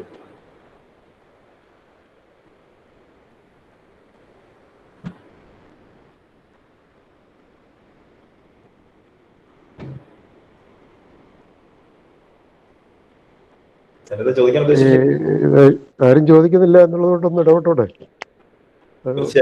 സാറേ. അപ്പോ ഞാനിത്ര വൈകിയാണ്. എൻ്റെ പേര് ജോസഫ് സ്കറിയ. ഞാൻ അല്പം വൈകിയാണ് ഇതിനകത്ത് കയറി, അതുകൊണ്ട് മരിയയുടെ പ്രസന്റേഷൻ കേൾക്കാൻ പറ്റിയില്ല. എനിക്കുള്ള ഇത് തീസസിനകത്ത് ഇത്തരം കാര്യങ്ങൾ ഉൾക്കൊണ്ടിട്ടുണ്ടാകുമെന്ന് വിചാരിക്കുകയാണ്. ഒന്നാമത്തെ വിഷയം, നമ്മുടെ വ്യാകരണത്തില് ലീലാതിലകം അനുപ്രയോഗങ്ങളെ കുറിച്ച് അല്ലെങ്കിൽ ഓക്സിലറി വെർബുകളെ കുറിച്ച് അധികം ഒന്നും പറയുന്നില്ല. മിഷണറിമാരുടെ കാലമാകുമ്പോഴേക്ക് അവിടെ ഓക്സിലറി വെർബ് എന്ന് പറയുന്ന ഒരു ഫോമൽ യൂറോപ്യൻ വ്യാകരണത്തിന്റെ, ലത്തീൻ വ്യാകരണത്തിന്റെ മാതൃകയിൽ ഓക്സിലറി വെർബുകളെ കുറിച്ചുള്ള ചർച്ചകൾ വരുന്നുണ്ട്.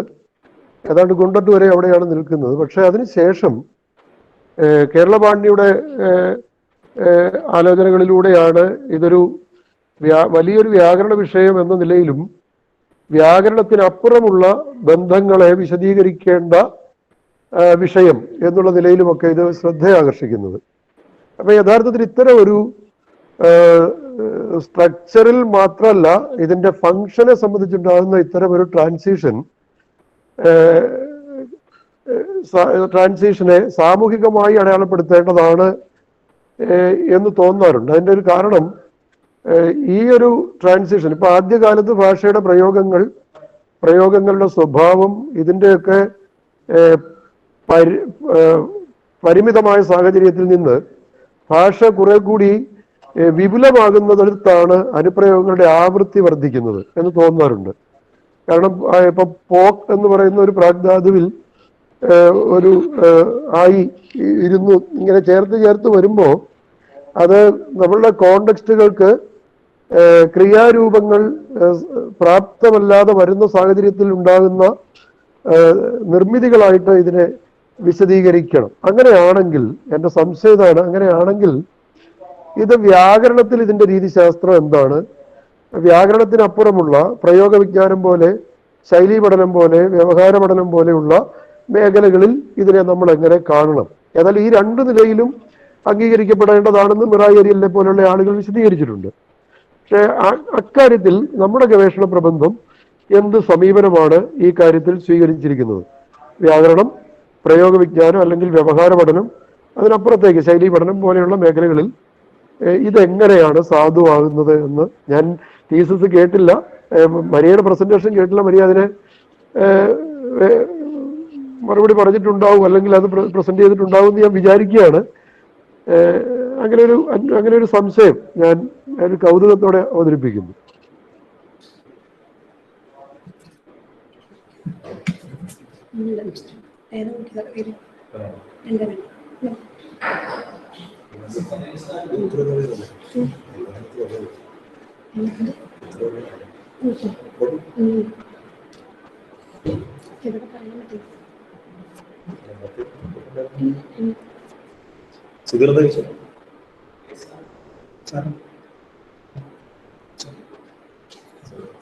ആളുണ്ടാവില്ല.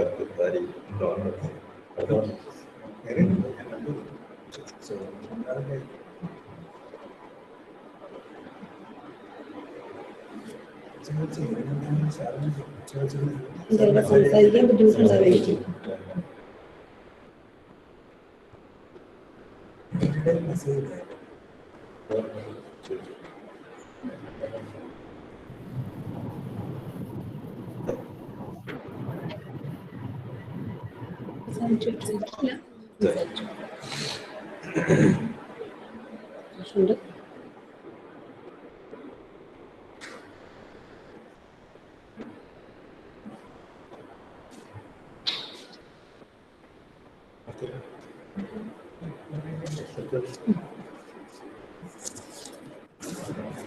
പ്രതീക്ഷിക്കാൻ പറ്റുന്ന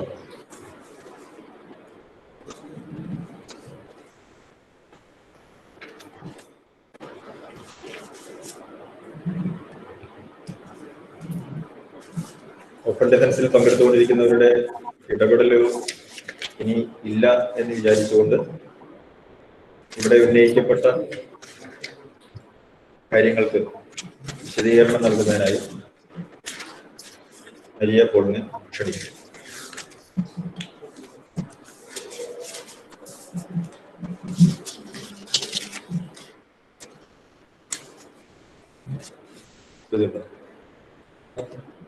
ഒരു ഇൻബോക്സിൽ ഒരു ചോദ്യമുണ്ട്. ദിവ്യ സി കെ, അനുപ്രയോഗത്തെ കുറിച്ചുള്ള പഠനത്തിന് വ്യാകരണ വിഷയത്തിനപ്പുറത്തേക്കുള്ള പ്രസക്തിയാണ്. സ്ക്രിയ സാർ ചോദിച്ചത് തന്നെയാണ്, ജോസഫ് സ്ക്രിയ ചോദിച്ചത് തന്നെയാണ്.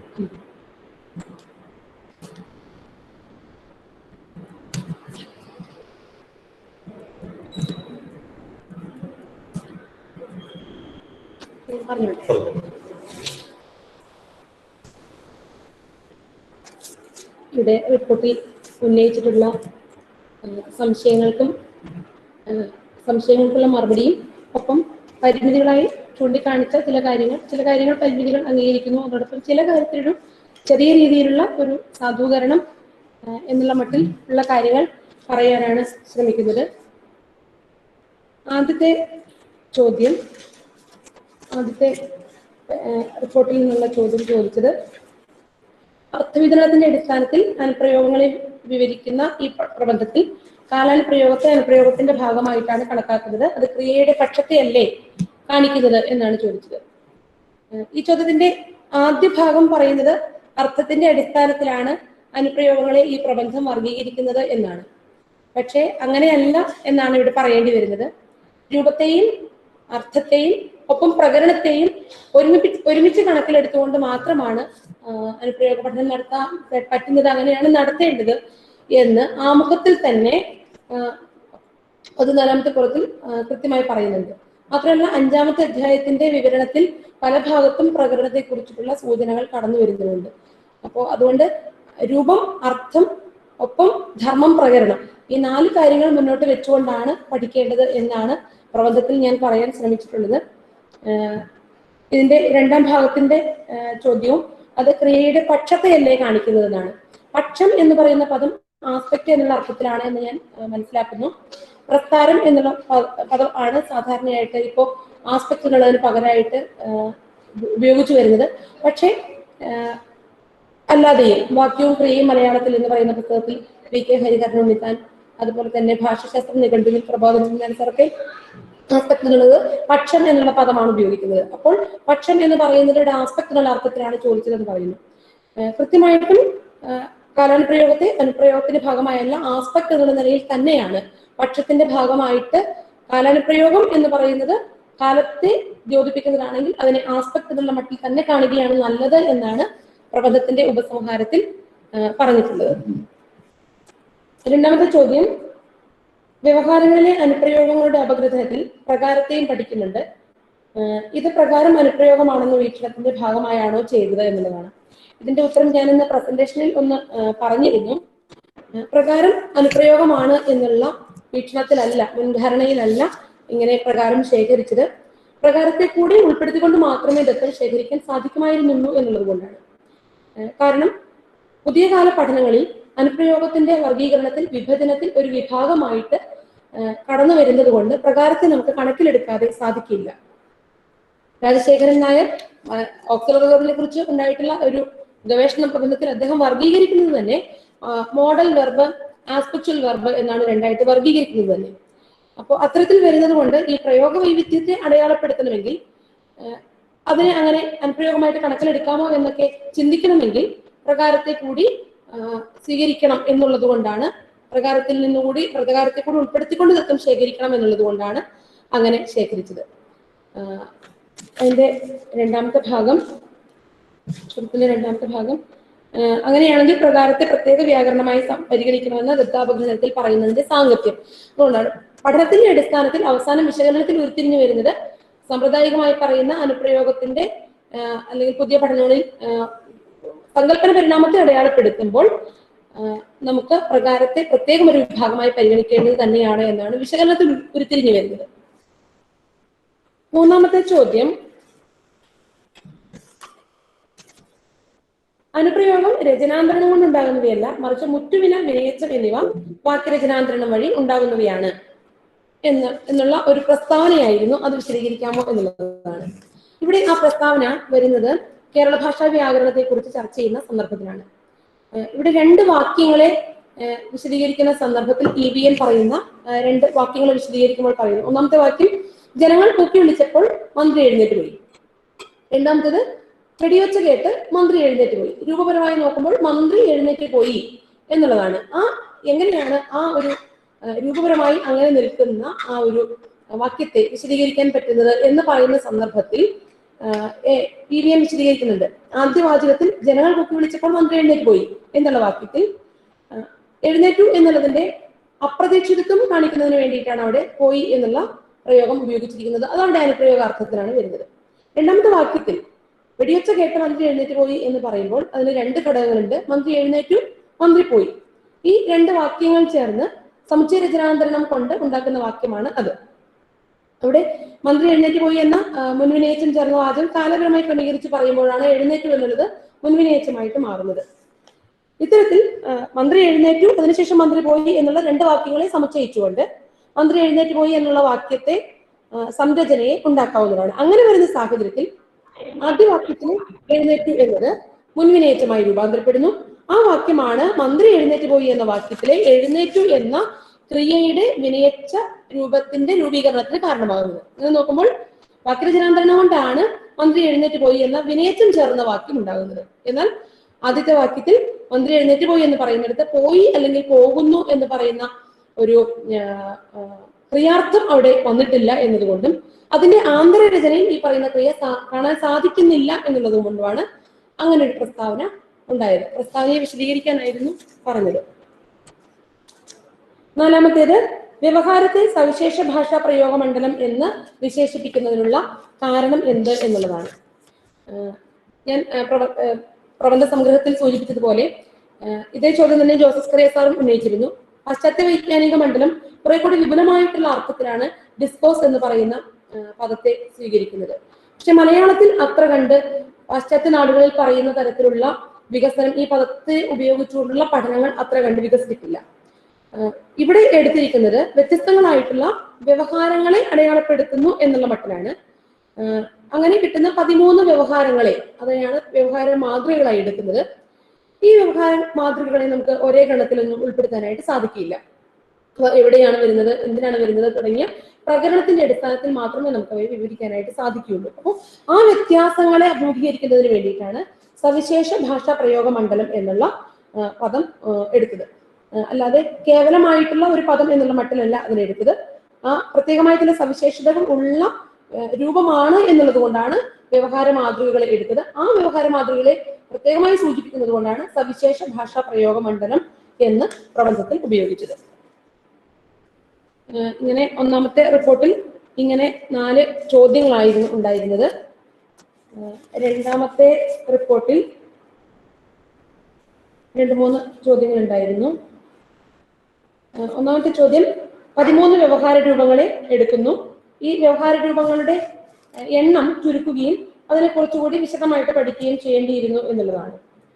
പിന്നെ ഇവിടെ എടുത്തിട്ടുള്ള കുറച്ച് മാതൃകകളുടെ അടിസ്ഥാനത്തിൽ സിദ്ധാന്തീകരണം സാധ്യമല്ല, പറയുന്നയാളുടെ പ്രായം, വിദ്യാഭ്യാസം, വിഷയം എന്നിവയൊക്കെ അതിനെ ബാധിക്കുന്ന ഘടകങ്ങളാണ് എന്നുള്ളതാണ്. തീർച്ചയായിട്ടും അത് അങ്ങനെ തന്നെയാണ്.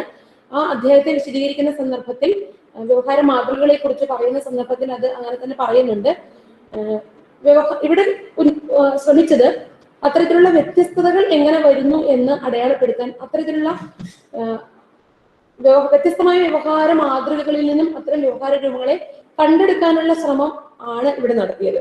തീർച്ചയായിട്ടും അതിനെ കുറച്ചുകൂടി വിശകലന വിധേയമാക്കുകയാണെങ്കിൽ നമുക്ക് കിട്ടിയിരിക്കുന്ന ദത്തത്തിന്റെ അടിസ്ഥാനത്തിൽ അതിലെ ഉരുത്തിരിഞ്ഞു വന്ന വസ്തുതകളുടെ അടിസ്ഥാനത്തിൽ കുറച്ചുകൂടി വിശദമായിട്ട് കൂടുതൽ മാതൃകകളെ എടുത്തുകൊണ്ട് പരിശോധിക്കുന്നതിൽ കൂടെ വലിയ ഒരു മുന്നേറ്റം ഈ മേഖലയിൽ ഉണ്ടാകാൻ സാധിക്കും എന്നുള്ളതാണ്. അത് തീർച്ചയായിട്ടും തുടർപഠന സാധ്യത തന്നെയാണ്. പറയുന്നയാളുടെ പ്രായം, വിദ്യാഭ്യാസം, വിഷയം എന്നിവയെല്ലാം കണക്കിലെടുത്തുകൊണ്ട് വ്യത്യസ്തങ്ങളായിട്ടുള്ള വ്യവഹാര മാതൃകകൾ ധാരാളമായിട്ട് സ്വീകരിച്ച് ആവർത്തിക പരിശോധന നടത്തുന്നതിൽ കൂടെ തന്നെയാണ് ഇത്തരത്തിൽ നിയമവൽക്കരണം സാധ്യമാവുകയുള്ളൂ. അടുത്തത്, പ്രകാരത്തെയും നിഷേധ രൂപങ്ങളെയും മറ്റും അനുപ്രയോഗമായി കണക്കാക്കാമോ എന്ന കാര്യത്തിൽ പ്രബന്ധത്തിന് വ്യത്യസ്ത അഭിപ്രായമുണ്ട്. അഭിപ്രായ സന്ദിഗ്ധതയുണ്ട് എന്നാണ് പറഞ്ഞിട്ടുള്ളത്. എഴുത്തിൽ അത്തരത്തിലുള്ള ഒരു സന്ദിഗ്ധത വന്നു പോയോ എന്ന ഈ റിപ്പോർട്ട് വായിച്ചപ്പോൾ എനിക്ക് സംശയം തോന്നി. പറയാൻ ശ്രമിച്ചത് പ്രകാരം നിഷേധം, സംയോജക ക്രിയ എന്നിവയൊന്നും അനുപ്രയോഗം ആയിട്ട് പരിഗണിക്കേണ്ട എന്ന് പറയാനാണ് ശ്രമിച്ചത്. അപ്പോൾ അത്തരമൊരു കാര്യത്തിലേക്ക് വരുന്നതിന് വേണ്ടി ആദ്യ ഭാഗത്ത് ഒന്നാമത്തെ അധ്യായത്തിൽ ഈ പറയുന്ന വിഭാഗങ്ങളൊക്കെ അനുപ്രയോഗമാണ് എന്ന് പറയുന്നവരുടെ കൊട്ടേഷനുകളും വാദമുഖങ്ങളും ഒക്കെ അവതരിപ്പിക്കുകയുണ്ടായി. ആ ഭാഗത്തു നിന്നായിരിക്കാം അങ്ങനെ ഒരു സംശയം ഉണ്ടായി വന്നത് എന്ന് തോന്നുന്നു.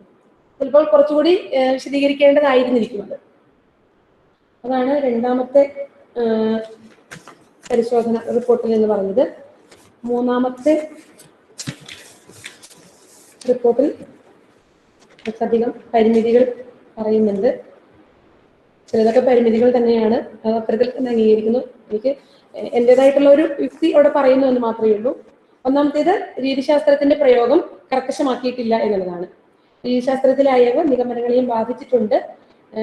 നേരത്തെ പറഞ്ഞതുപോലെ തന്നെ, രണ്ടാമത്തെ റിപ്പോർട്ടിൽ പറഞ്ഞതുപോലെ തന്നെയാണ് അനുപ്രയോഗങ്ങളായി പരിഗണിച്ചു പോരുന്നവയെ വിശകലനം ചെയ്ത് അവയിൽ ഏതൊക്കെയാണ് അനുപ്രയോഗ പദവിക്ക് അർഹമാണെന്ന് യുക്തിപൂർവ്വം സമർത്ഥിച്ചതിന് ശേഷം അവയുടെ വിതരണ രീതി താരതമ്യം ചെയ്തിരുന്നെങ്കിൽ അവയെ കുറച്ചുകൂടി നന്നായി പഠിക്കാമായിരുന്നു എന്നുള്ളതാണ്. തീർച്ചയായിട്ടും അത് ശരിയാണ്. ഇവിടെ രണ്ട് ഭാഗങ്ങളായിട്ടാണ് പഠനം നടത്തിയത്. ഒന്നാമത്തെ ഭാഗത്ത് എപ്രകാരമാണ് ഇതുവരെയുള്ള അനുപ്രയോഗ പഠനത്തെ വന്നിരിക്കുന്നത് എന്നുള്ളത് പൂർവ്വ മാതൃകകൾ ഉപയോഗിച്ചുകൊണ്ട് വിശകലനം ചെയ്യുകയായിരുന്നു. രണ്ടാമത്തെ ഘട്ടത്തിൽ പ്രയോഗത്തെ എടുത്തുകൊണ്ട് അതിനെ വിശകലനം ചെയ്യാനാണ് ശ്രമിച്ചത്. തീർച്ചയായിട്ടും ഈ പ്രയോഗത്തിൽ നമുക്ക് കിട്ടിയിട്ടുള്ള ദത്തത്തെ വെച്ചുകൊണ്ട്, അതിൽ നിന്നും ഉരുത്തിരിഞ്ഞു വന്നിട്ടുള്ള കാര്യങ്ങളെ വെച്ചുകൊണ്ട് അതിനെ പട്ടികപ്പെടുത്താനും അതിന്റെ ഗണപരമായിട്ടുള്ള സവിശേഷതകൾ എന്തൊക്കെയാണ് എന്ന് പഠിക്കാനും തീർച്ചയായിട്ടും ശ്രമിക്കേണ്ടതാണ്. ഇവിടെ ഞാൻ ആമുഖത്തിൽ പറഞ്ഞതുപോലെ തന്നെ അനുപ്രയോഗത്തിന്റെ പ്രവർത്തനം കൊണ്ട് വ്യവഹാരങ്ങൾ വ്യത്യസ്തപ്പെടുന്നുണ്ടോ എന്നറിയുന്നതിന് വേണ്ടിയിട്ട് വ്യവഹാര മാതൃകകളെ ഉപയോഗിച്ച് അതിന്റെ ആവർത്തി പരിശോധന നടത്തുക എന്നുള്ളതായിരുന്നു പ്രധാനമായിട്ടും ശ്രമിച്ചത്. തീർച്ചയായിട്ടും ആ റിപ്പോർട്ടിൽ പറഞ്ഞതുപോലെയുള്ള തുടർപഠന സാധ്യതയോടുകൂടി ഇതിനെ മുന്നോട്ട് കൊണ്ടുപോകേണ്ടതാണ്. രണ്ടാമത്തേത്, പൂർവകൽപ്പന പ്രബന്ധാരംഭത്തിൽ കൃത്യമായി പറഞ്ഞു വെക്കാൻ ശ്രമിച്ചിട്ടില്ല എന്നുള്ളതാണ്. പ്രബന്ധത്തിന്റെ ആമുഖത്തിൽ പൂർവകൽപ്പന എന്താണ് എന്ന് പറയുന്നുണ്ട്. 0.6 എന്ന് പറയുന്ന ഒരു നമ്പർ നൽകിയിട്ടാണ് പൂർവകൽപ്പന എന്താണെന്ന് പറയുന്നത്. പക്ഷെ അത് ഒറ്റ വാചകത്തിലാണ് പറയുന്നത്, കൂടുതൽ വിശദാക്കിയിട്ടില്ല. പക്ഷെ ആമുഖത്തിൽ പറയുന്ന പരികൽപ്പനകളുടെ അടിസ്ഥാനത്തിലാണ് പ്രബന്ധം മുന്നോട്ട് പോകുന്നതും ഉപസംഹാരത്തിൽ ഒരു നിഗമനത്തിൽ എത്തുന്നതും. കുറച്ചുകൂടി വിശദമായിട്ട് പൂർവകൽപ്പന എന്തായിരിക്കണം എന്ന് വിശദീകരിക്കേണ്ടതായിരുന്നു എന്നുള്ളതാണ്. അത് ശരിയാണ്. ഒരു ഒറ്റ വാചകത്തിൽ മാത്രമാണ് പൂർവകൽപ്പനയെ ആ പ്രബന്ധത്തിൽ അവതരിപ്പിച്ചിട്ടുള്ളത്. മൂന്നാമത്തെ ചോദ്യം, അനുപ്രയോഗത്തിന്റെ ധർമ്മത്തെ സംബന്ധിച്ച സൂക്ഷ്മമായ ധാരണ പ്രബന്ധം മുന്നോട്ട് വെക്കുന്നില്ല എന്നുള്ളതാണ്. പ്രധാനമായിട്ടും കാലാനുപ്രയോഗത്തെ സംബന്ധിച്ച ചില പ്രശ്നങ്ങൾ, ഇതിനു മുമ്പുള്ള ഒരു റിപ്പോർട്ടിലും പറഞ്ഞിരുന്നു, ഒരു സന്ദിഗ്ധതയുണ്ട് എന്ന് പറഞ്ഞിരുന്നു. ഇംഗ്ലീഷിലെ ടെൻസ് എന്ന് പറയുന്ന സങ്കല്പമാണോ ഉദ്ദേശിക്കുന്നത് എന്നും പറയുന്നുണ്ട്. ഇവിടെ നിന്ന് സുധീർ മാഷ് ചോദിച്ച ചോദ്യവും ഇത് തന്നെയാണ്. ഇത്തരത്തിൽ ഇതിനോട് ചേർത്ത് വെക്കാവുന്നതാണെന്ന് തോന്നുന്നു. എന്തായാലും ഈ ചോദ്യത്തിന് രണ്ട് ഭാഗങ്ങളുണ്ട്. ഒന്നാമത്തേത്, കാലാനുപ്രയോഗം എന്ന തരത്തിൽ വിളിക്കുന്ന ഒരു വിഭാഗത്തിന്റെ ധർമ്മത്തെ സംബന്ധിച്ചുള്ളതാണ്. അവിടെ ഈ ചോദ്യമായിട്ട് പറഞ്ഞിരിക്കുന്ന കാര്യം തന്നെയാണ് ഇവിടുത്തെ പ്രശ്ന മേഖല എന്നുള്ള മട്ടിൽ നിഗമനത്തിലേക്ക് കൊണ്ടുവരുവാനായിട്ട് പ്രബന്ധം ശ്രമിക്കുന്നത്. കാരണം കാലാനുപ്രയോഗം എന്ന് വിളിക്കുന്ന ഒരു വിഭാഗത്തിന്റെ പ്രവർത്തന വൈപുല്യം പ്രയോഗത്തെ അധിഷ്ഠിതമായിട്ട് നോക്കുമ്പോൾ അതിന് കുറെ കൂടി പ്രാധാന്യം കൊടുത്തുകൊണ്ടുള്ള ഒരു ചർച്ച വ്യാകരണത്തിൽ ഉണ്ടായി വരേണ്ടതാണ് എന്നാണ്. കൃത്യമായിട്ട് അതിനൊരു തീർപ്പ് കൽപ്പിക്കാനായിട്ട് ഈ പ്രബന്ധത്തിന് സാധിച്ചിട്ടില്ല. അത്തരത്തിൽ ഒരു സിദ്ധാന്തീകരണം നടത്തണമെങ്കിൽ കുറെ കൂടി വിപുലമായ രീതിയിൽ മാതൃകകളെ എടുത്തുകൊണ്ട് വിശകലനം നടത്തേണ്ടതായിട്ട് വരും എന്നുള്ളതാണ്. പക്ഷെ ഇതിനകത്ത് രണ്ടാമത്തെ ഒരു ഭാഗം ഇംഗ്ലീഷിന്റെ ടെൻസിന്റെ മാതൃകയിൽ ഇതിനെ ഒതുക്കാൻ കഴിയുമോ എന്നുള്ള ഭാഗമാണ്. അങ്ങനെ കഴിയും എന്ന് തോന്നുന്നില്ല. ഇപ്പോൾ ഈ മേഖലയിലുള്ള പഠനങ്ങളൊക്കെ നടന്നുകൊണ്ടിരിക്കുന്നത്, പുതിയ കാല പഠനങ്ങൾ കാണുന്നത് ഈ പറഞ്ഞതുപോലെ ഇപ്പോൾ വാക്യ ദർശനം എന്ന് പറയുന്ന ഗ്രന്ഥമാണെങ്കിലും ഓക്സിലറി വെർബ് എന്ന് പറയുന്ന ഗ്രന്ഥമാണെങ്കിലും ഇതൊക്കെ ഇംഗ്ലീഷിന്റെ മാതൃകയിൽ ടെൻസ് എന്ന് പറയുന്ന സങ്കല്പനത്തിലേക്ക് മലയാളത്തിലെ സഹായക്രിയ വിതരണത്തെ വരുവാനായിട്ട് ശ്രമിക്കുന്നത് പോലെയാണ് നമുക്ക് തോന്നുന്നത്. അങ്ങനെയാണ് കാണുന്നത്. പക്ഷെ അനുപ്രയോഗത്തെ കുറിച്ച് പഠിക്കാൻ അങ്ങനെ മറ്റേതെങ്കിലും ഒരു ഭാഷയിലെ സങ്കല്പനത്തെ അടിസ്ഥാനപ്പെടുത്തിക്കൊണ്ട് കൃത്യമായിട്ട് വിവരിക്കാൻ പറ്റില്ല എന്നാണ് എനിക്ക് ബോധ്യപ്പെട്ടിട്ടുള്ളത്. കാരണം അത്രത്തോളം വൈപുല്യം പ്രത്യേകിച്ചും മറ്റുള്ള ഭാഷകളെക്കാൾ കൂടുതലായിട്ട് മലയാളത്തിന്റെ ഒരു സ്വന്തമായിട്ടുള്ള ഒരു വ്യതിരിക്തത, മലയാളത്തിന്റെ ഒരു ഭാഷാശേഷി, വിനിമയശേഷി, ക്രിയാത്മകത ഒക്കെ വെളിവാക്കാൻ അനുപ്രയോഗം എന്ന് പറയുന്ന സങ്കല്പത്തിന് സാധിക്കുന്നു എന്നുള്ളത് കൊണ്ട് അങ്ങനെ ടെൻസിന്റെ മാതൃകയിലേക്ക് അതിനെ ഒതുക്കാനായിട്ട് പറ്റില്ല. കുറെ കൂടി വിസ്തൃതമായിട്ട് ഒരുപക്ഷെ സംസ്കൃതത്തിന്റെയും തമിഴിന്റെയും ഒക്കെ രീതിപദ്ധതികൾ ഉപയോഗിച്ചുകൊണ്ട് വളർന്ന മലയാളത്തിന് അത്തരം സാധ്യതകളും മലയാളത്തിന്റെ തനതായിട്ടുള്ള സവിശേഷതകളും ഒപ്പം ഈ പറയുന്ന പുതുകാല പഠനങ്ങളുടെ വെളിച്ചവും കൂടി ചേർത്ത് വെച്ചുകൊണ്ട് ഉള്ള ഒരു തീർപ്പിലേക്ക് കുറെ കൂടി ചർച്ചകൾ ഉണ്ടായി വരേണ്ടതാണ് എന്നാണ് എനിക്കിതിനെക്കുറിച്ച് പറയാനുള്ളത്. പിന്നെ അതിനകത്ത് തന്നെ വേറൊരു ചോദ്യം വരുന്നുണ്ട്. ഇട്ട് എന്ന് പറയുന്ന പ്രയോഗത്തെ കുറിച്ച് പറയുന്ന ഒരു ഭാഗത്തെ കുറിച്ച് പറയുന്നുണ്ട്. അത് തീർച്ചയായിട്ടും എനിക്കിപ്പോ ഇവിടെ കേട്ടപ്പോൾ തോന്നിയത് ഈ ഭാഗം കുറച്ചുകൂടി വിശദമായിട്ടും എഴുതേണ്ടതായിരുന്നു എന്നുള്ളതാണ്. അവിടെ പറയാൻ ശ്രമിച്ച യുക്തി എന്താണെന്ന് വെച്ചാൽ, പരമ്പരാഗതമായിട്ട് നോക്കുമ്പോൾ ഇവിടെ ചില പട്ടികകളിലൊക്കെ കാണിച്ചതുപോലെ ഇട്ട് എന്ന് പറയുന്ന കാലാനുപ്രയോഗ ധാതുവിന് ഒരു അർത്ഥം പറഞ്ഞു പോരുന്നുണ്ട്. പക്ഷേ അത്തരത്തിലുള്ള അർത്ഥമല്ല ഇവിടെ നമ്മൾ തിരഞ്ഞെടുത്ത മാതൃകകളിൽ പല സ്ഥലത്തും ഇട്ട് എന്ന് പറയുന്നത് നോക്കുമ്പോൾ അത് കാലാനുപ്രയോഗ ധാതുവാണ് എന്ന് തോന്നും. പക്ഷെ അതിന്റെ ഫംഗ്ഷൻ നോക്കുമ്പോൾ, ധർമ്മം നോക്കുമ്പോൾ ചിലപ്പോ അതിന് അത്തരത്തിലുള്ള ഒരു കാലാനുപ്രയോഗ ധാതുവിന്റെ അർത്ഥം എന്നുള്ളതിനേക്കാൾ വിപുലമായിട്ടുള്ള അർത്ഥത്തിലേക്ക് പോകുന്നതിന് കാണാനായിട്ട് സാധിക്കും. ഏറ്റവും കൂടുതൽ അത് കണ്ടത് ഒരു കുക്കറി ഷോ എന്ന് പറയുന്ന ഒരു മാതൃകയിലാണ്. അതിനകത്ത് ഒരെണ്ണത്തിൽ ഇങ്ങനെ പറഞ്ഞിട്ട് ചെയ്തിട്ട് പോയിട്ട് വന്നിട്ട് എന്നിങ്ങനെ ആവർത്തിച്ചു. പക്ഷെ മറ്റെല്ലാത്തിനേക്കാളും കൂടുതൽ 100 ചില്ലാൻ ഒരു 2 പേജ് ദത്തം എടുത്തപ്പോൾ തന്നെ 100-ലധികം ഇത്തരത്തിൽ ഇട്ട് എന്ന് ആവർത്തിച്ചിരിക്കുന്നതായി കണ്ടു. അപ്പൊ അത് ഈ അനുപ്രയോഗത്തിന്റെ ധർമ്മം മാത്രമല്ല, അനുപ്രയോഗം എന്ന് പറയുന്ന വ്യാകരണ രൂപത്തിന്റെ ധർമ്മം മാത്രമല്ല, അതിനപ്പുറം നേരത്തെ പറഞ്ഞ വ്യവഹാരം എന്ന് പറയുന്ന ഒരു സങ്കല്പനത്തിന്റെ സാധ്യതകൾ ഉപയോഗിച്ചുകൊണ്ട് അതിനെ ഒരു വ്യവഹാര ചിഹ്നം എന്നുള്ള മട്ടിൽ കണ്ടുകൊണ്ട് വ്യാകരണത്തിന്റെ സാധ്യതകൾ കൂടി കണക്കിലെടുത്തുകൊണ്ട് പഠിക്കുമ്പോൾ മാത്രമേ അത് പൂർത്തിയാകൂ എന്നാണ് പ്രബന്ധത്തിൽ പറയാനായിട്ട് ശ്രമിച്ചത്. അതിനകത്ത് പറയുന്നതിൽ അത്ര തെളിച്ചം വന്നിട്ടില്ല എന്ന് മനസ്സിലാക്കുന്നു. അടുത്ത ചോദ്യം, കേരള പാണിനീയത്തിലെ അനുപ്രയോഗ സങ്കല്പത്തെയാണ് പ്രബന്ധം അടിസ്ഥാനമാക്കിയിരിക്കുന്നത് എന്ന പ്രതീതി ജനിപ്പിക്കത്തക്ക വിധം കേരള പാണിനീയത്തെ പലപ്പോഴും മാതൃകയാക്കുന്നു എന്നുള്ളതാണ്. അത് ശരിയാണ്. അതെന്തുകൊണ്ടാണ് അങ്ങനെ ചെയ്തത് എന്നുള്ളതിന്റെ യുക്തി വിശദീകരിച്ചിട്ടില്ല എന്നാണ് ചോദ്യമാണ് ഉന്നയിച്ചിട്ടുള്ളത്. ശരിയാണ്, അത്തരത്തിൽ അതെന്തുകൊണ്ടാണ് എടുത്തത് എന്നുള്ളതിന്റെ യുക്തി പ്രബന്ധത്തിൽ വിശദീകരിച്ചിട്ടില്ല.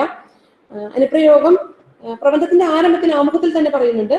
അനുപ്രയോഗം എന്ന് പറയുന്ന ആ ഒരു സങ്കല്പനം, ആ പേര് കേരള പാണിനീയ സംജ്ഞയാണ്, പിന്നീട് വരുന്ന ആൾക്കാരൊക്കെ അത് പിന്തുടരുകയാണ് എന്നൊക്കെ പറയുന്നുണ്ട്. നിശ്ചയമായിട്ടും ഗുണ്ടത്തിനും മാത്രം ശേഷം കേരള പാണിനീയക്കാരന് ഒരു ആധമണ്യം ഈ മേഖലയിൽ ഉണ്ടായിട്ടുണ്ട്. പിൽക്കാലത്ത് വന്ന ആളുകളൊക്കെ അത് അംഗീകരിക്കുന്നതായിട്ടാണ് കാണുവാനായിട്ട് സാധിക്കുന്നത്. തീർച്ചയായിട്ടും നിരവധി കാലങ്ങളായിട്ട് പാഠപുസ്തകമായിട്ട് നിൽക്കുകയും പഠിക്കുകയും പഠിപ്പിക്കുകയും ഒക്കെ ചെയ്യുന്ന ഒരു കാര്യം എന്നുള്ള നിലയ്ക്ക് അതിന്റെ ഒരു എന്താ പറയുക, കേരള പാണിനീയത്തിന്റെ ഒരു സ്വാധീനം എന്നിലും ഉണ്ടായിട്ടുണ്ടാകും. പക്ഷെ ഇവിടെ ശ്രമിച്ചത് കേരള പാണിനീയത്തെ മുൻനിർത്തിക്കൊണ്ട് അതിനോടൊപ്പം ഉണ്ടായിട്ടുള്ള പഠനങ്ങളും അതിനുശേഷം അതിന്റെ വളർച്ചയും എപ്രകാരമാണ് എന്ന് പറയാൻ തന്നെയാണ് പ്രബന്ധത്തിൽ ശ്രമിച്ചത്. ഒരു മാതൃക എന്നുള്ള മട്ടിൽ ആ പേര് തന്നെ അനുപ്രയോഗം എന്നുള്ളതാണ്. ആ ഒരു മാതൃകയെ മുന്നിൽ വെച്ചുകൊണ്ട് തന്നെയാണ് അതിന്റെ പഠനത്തിന്റെ ബാക്കി സാധ്യതകൾ വിവരിക്കാനായിട്ട് ശ്രമിച്ചത്. പക്ഷെ അത് അങ്ങനെയാണ് എന്നുള്ളത് ആമുഖത്തിൽ ആ യുക്തി വിശദീകരിച്ചിട്ടില്ല എന്നുള്ളതാണ്. അഞ്ചാമത്തേത് പ്രബന്ധത്തിലെ അക്കസൂചനകളെ സംബന്ധിച്ചുള്ളതാണ്. അത് പൂർണ്ണമായിട്ടും ശരിയാണ്. അവിടെ ഒരു ശ്രദ്ധക്കുറവ് വന്നിട്ടുണ്ട്. ഒരേ അക്കസൂചന തന്നെ പ്രബന്ധ ശരീരത്തിലും വ്യവഹാര മാതൃകകൾ ദത്തം ശേഖരിച്ചപ്പോഴും വന്നിട്ടുണ്ട്.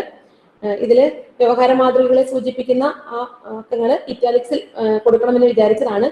പക്ഷെ അത് അങ്ങനെ അവസാന സമയത്ത് അത് അങ്ങനെ ചെയ്യാൻ പറ്റിയില്ല. ഇത്തരം ഒരു പ്രബന്ധത്തിൽ ഇത്തരം ഒരു അക്കസൂചനയ്ക്ക് വലിയ പ്രാധാന്യമുണ്ട് എന്ന് അറിയാം.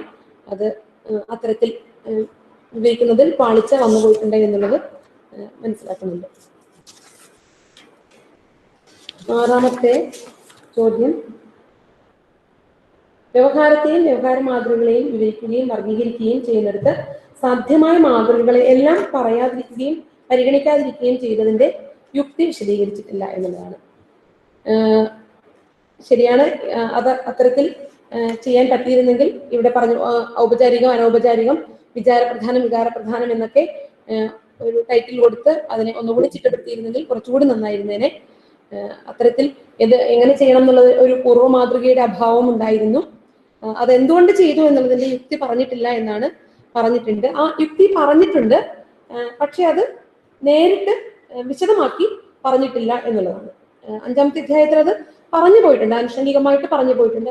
അതിനൊരു പ്രത്യേക ഭാഗമായിട്ട് ആമുഖത്തിൽ വിശദീകരിച്ചിട്ടില്ല. 7-ാമത്തെ ചോദ്യം വീണ്ടും സന്ദിഗ്ധതയെ കുറിച്ചാണ്. നിഷേധത്തെ അനുപ്രയോഗമായി പരിഗണിക്കേണ്ടതില്ല എന്ന് പറയുന്നിടത്ത് നിഷേധത്തെ അനുപ്രയോഗത്തിന്റെ കൂട്ടത്തിലാണ് മലയാള വ്യാകരണം സാമാന്യമായി ചർച്ച ചെയ്യുന്നത് എന്ന് പറയുന്നുണ്ട്. എന്നാൽ പുറം 203 കൊടുത്തിരിക്കുന്ന പട്ടികയിൽ 17 വ്യാകരണ കൃതികളെ കാണിച്ചിരിക്കുന്നതിൽ 4 മാത്രമാണ് നിഷേധത്തെ അനുപ്രയോഗമായി പരിഗണിക്കുന്നതായി കണക്കാക്കുന്നത്. എന്നിട്ടും സാമാന്യം എന്ന് നിരീക്ഷിച്ചതിന്റെ യുക്തി എന്താണ് എന്നുള്ളതാണ്.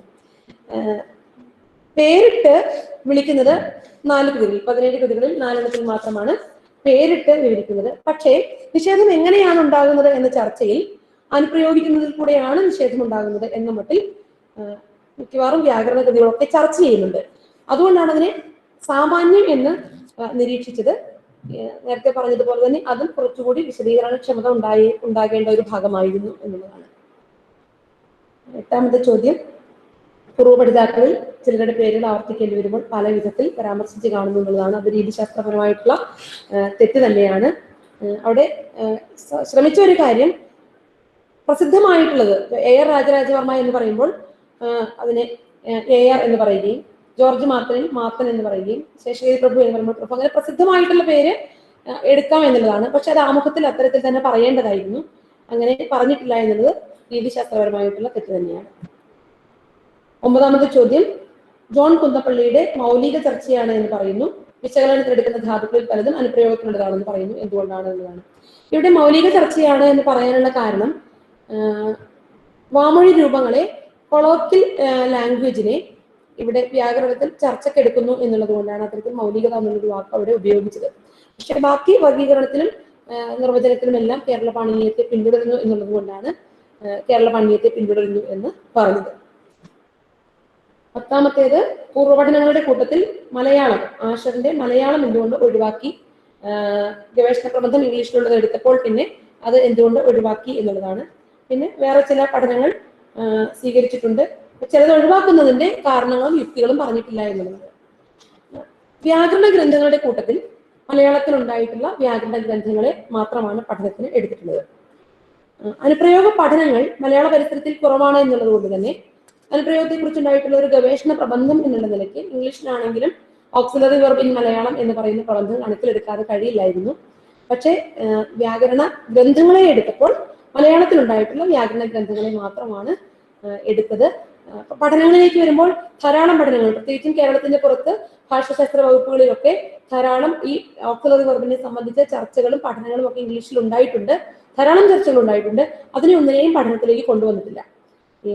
അത് മലയാളത്തിലുള്ള കൃതികൾ മാത്രം സ്വീകരിക്കുന്നു എന്നുള്ള ഒരു യുക്തി കൊണ്ടാണ്. പിന്നെ ചിലത് ഉൾപ്പെടുത്തിയില്ല എന്നുള്ളതാണ്. VK ഹരിഹരൻ ഉണ്ണിത്താനെയും കുട്ടിക്കൃഷ്ണമാരാരെയും ഒക്കെ പ്രബന്ധത്തിൽ ചർച്ച ചെയ്യുന്നുണ്ട്. പ്രബന്ധത്തിന്റെ പ്രബന്ധ ശരീരത്തിൽ ചർച്ച ചെയ്യുന്നുണ്ട്. തീർച്ചയായിട്ടും VK ഹരിഹരൻ ഉണ്ണിത്താൻ ഈ ഒരു പ്രബന്ധത്തിന്റെ മുഖ്യ ചർച്ചയിലേക്ക് വരേണ്ട ഒരാളായിരുന്നു. അത് ആദ്യകാലത്ത് ഈ ചാപ്റ്ററുകളൊന്നും എഴുതിയ സമയത്ത് ആ പുസ്തകം വന്നിരുന്നില്ല. അപ്പൊ അതുകൊണ്ട് അതൊന്ന് ഉൾപ്പെടുത്താണ്ട് പോയതാണ്. തീർച്ചയായിട്ടും ഈ ഒരു ചർച്ചയിലേക്ക് വരേണ്ടുന്ന ഒരു പേര് തന്നെയാണ് VK ഹരിഹരൻ ഉണ്ണിത്താൻ. കുട്ടിക്കൃഷ്ണമാരാരെ തീർച്ചയായും പരിഗണിച്ചിട്ടുണ്ട്. അത് അടിക്കുറിപ്പിൽ കുട്ടിക്കൃഷ്ണമാരാരെ കൂടി ചേർത്ത് വെച്ചുകൊണ്ടുള്ള ഒരു ചർച്ച വികസിപ്പിച്ചെടുത്തിട്ടുണ്ട്.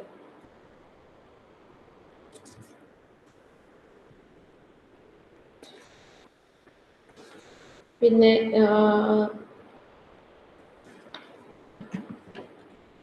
ഊഹാപോഹങ്ങൾക്ക് ഇട നൽകുന്ന ചില പ്രയോഗങ്ങൾ മറ്റു ഭാഷകൾ, മറ്റു വൈയാകരണന്മാർ എന്നൊക്കെ പറഞ്ഞു എന്നുള്ളതാണ്. അത് തീർച്ചയായും അവധാനത തന്നെയാണ്. അത്തരം തെറ്റുകൾ തിരുത്താൻ ശ്രമിക്കാം. പിന്നെ സാമാന്യ നാമങ്ങൾ പുല്ലിംഗത്തിൽ പ്രയോഗിച്ചിരിക്കുന്നതിന്റെ സന്ദർഭങ്ങൾ കാണുകയുണ്ടായി എന്നുള്ളതാണ്. അത് പൂർണ്ണമായിട്ടും ശരിയാണ്. ജെൻഡർ പൊളിറ്റിക്സ് ഇത്രയധികം വികസിച്ചിരിക്കുന്ന ഒരു കാലഘട്ടത്തിൽ ഒരു സ്ത്രീ ഗവേഷകയായി ഞാൻ തീർച്ചയായിട്ടും അതിന് അങ്ങനെ തന്നെ കാണേണ്ടതായിരുന്നു. പക്ഷെ അബോധത്തിൽ പുരുഷൻ പ്രവർത്തിക്കുന്നു എന്നുള്ളത് കൊണ്ടായിരിക്കാം ഒരുപക്ഷെ ഇത്തരത്തിൽ ഭാഷകൻ എന്ന് തന്നെ പറയാനായിട്ട് ഇടയായത്.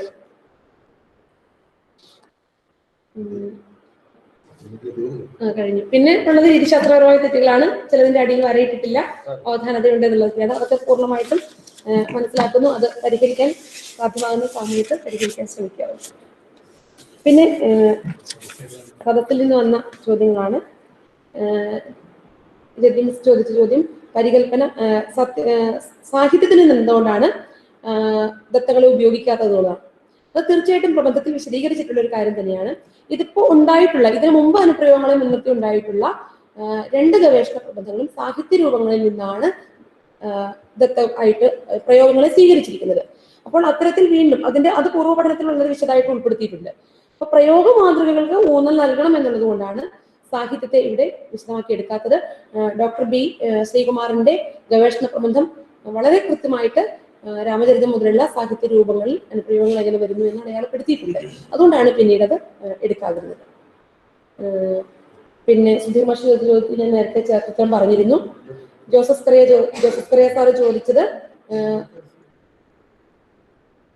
ആദ്യകാലത്തേതിൽ നിന്നും ഭാഷ വളരുന്നതിനനുസരിച്ച് അനുപ്രയോഗങ്ങളുടെ ആവൃത്തി വർദ്ധിക്കുന്നുണ്ടെന്ന് കാണുന്നു. വ്യാകരണത്തിൽ ഇതിന്റെ രീതിശാസ്ത്രം എന്താണ്? പ്രയോഗവിജ്ഞാനം, ശൈലിവിജ്ഞാനം, വ്യവഹാര പഠനം തുടങ്ങിയ മേഖലകളിൽ ഇത് എങ്ങനെ സാധുവാകുന്നു എന്നുള്ളതാണ്. അതിന്റെ ഉത്തരം ഞാൻ വേറെ ഏതൊക്കെയോ ചോദ്യങ്ങളുടെ ഉത്തരത്തിൽ പറഞ്ഞു പോയിരുന്നു. വ്യാകരണ പഠനത്തിൽ നിന്നും പൂർവ്വ മാതൃകകളെ ഉൾപ്പെടുത്തിക്കൊണ്ട് അത് സാമ്പ്രദായികമായ രീതിയിൽ അതിനെ ചിട്ടപ്പെടുത്താൻ ശ്രമിക്കുകയും അതോടൊപ്പം പ്രയോഗ മാതൃകകളെ കുറിച്ച് പറയേണ്ടി വരുമ്പോൾ ഇപ്പോൾ വികസിച്ചു വന്നിട്ടുള്ള ഈ പറയുന്ന പ്രാഗ്മാറ്റിക്സ്, സ്റ്റൈലിസ്റ്റിക്സ്, ഡിസ്കോസ് തുടങ്ങിയ മേഖലകൾ നമ്മൾ കണക്കിലെടുക്കേണ്ടതാണ്. ഇവിടെ പ്രയോഗ വിജ്ഞാനത്തിന്റെ രീതിശാസ്ത്രത്തിലേക്ക് പോകണമെങ്കിൽ ഇപ്പോൾ കിട്ടിയിട്ടുള്ള ഈ ദത്തത്തെ കുറിച്ച് കുറച്ചുകൂടി വിശദമായിട്ട് അപഗ്രഥിക്കേണ്ടതുണ്ട്. വ്യവഹാര പഠനത്തിന്റെ ഒരു വ്യവഹാര മാതൃക എന്നുള്ള ഒരു സങ്കല്പനത്തിന് ഊന്നി നിന്നുകൊണ്ടാണ്, അതിന്റെ ഒരു ചെറിയ മാതൃകയിലേക്ക് കടന്നു വന്നുകൊണ്ടാണ് ഇവിടെ പഠനം നടത്തിയത്. തീർച്ചയായിട്ടും ഇവിടെ പറഞ്ഞിരിക്കുന്ന ഉപമാനങ്ങളിൽ അവസാനം എത്തിച്ചേർന്നിരിക്കുന്ന നിഗമനങ്ങളിൽ നിന്നും വ്യവഹാരജന്യം എന്നുള്ള മട്ടിലേക്ക് വികസിക്കേണ്ടതിന്റെ സാധ്യത തന്നെയാണ്, തുടർപഠന സാധ്യത തന്നെയാണ് വിവരിക്കുന്നത്. അതിൽ തന്നെയാണ് ദിവ്യ CK-യും ചോദിച്ചിട്ടുള്ളത്. ചോദ്യങ്ങളാണ് സദസ്സിൽ നിന്നും വന്നിട്ടുള്ളത്. ഒരു മിനിറ്റ്, റിപ്പോർട്ടിൽ ഉണ്ടായിരുന്ന ഒരു ചോദ്യം മറിയ ഉത്തരം പറയാതിരുന്ന അതാണെന്ന് എനിക്ക് തോന്നുന്നു. സംഭാഷണ ശകലങ്ങളിൽ നിന്ന് ദത്തം സ്വീകരിച്ച് തിരഞ്ഞെടുക്കുന്ന അവസരത്തില് എല്ലാ മേഖലകളെയും റാൻഡം ആയിട്ടാണ് എടുത്തിരിക്കുന്നത്, അതോ വർഗം, തൊഴിൽ, ലിംഗം ഇങ്ങനെയുള്ള ആസ്പെക്ട്സ് കവർ ചെയ്തുകൊണ്ടാണോ ദത്തം സ്വീകരിച്ചിരിക്കുന്നത്? അത് ഏതൊരു എക്സാമിനർ റിപ്പോർട്ടിൽ സൂചിപ്പിച്ചിരുന്നു. എങ്ങനെയാണ്, അതിന് എന്തെങ്കിലും ക്രൈറ്റീരിയൻ ഉണ്ടായിരുന്നോ എന്നുള്ളതാണ് സംഭാഷണ ശകലം ദത്തം സ്വീകരിച്ച അവസരത്തില്? അത് ഞാൻ കൂട്ടിച്ചേർത്ത് പറഞ്ഞപ്പോൾ വിട്ടുപോയതാണ്. സംഭാഷണ ശൈലങ്ങൾ സ്വീകരിച്ചപ്പോൾ ഈ പറഞ്ഞതുപോലെ പ്രായം, ലിംഗം തുടങ്ങിയ നിർണയങ്ങളൊന്നും അവിടെ ബാധകമാക്കിയിട്ടില്ല. കാരണം എല്ലാ മാതൃകകളും 2 എണ്ണം വീതം എന്നുള്ളതാണ്.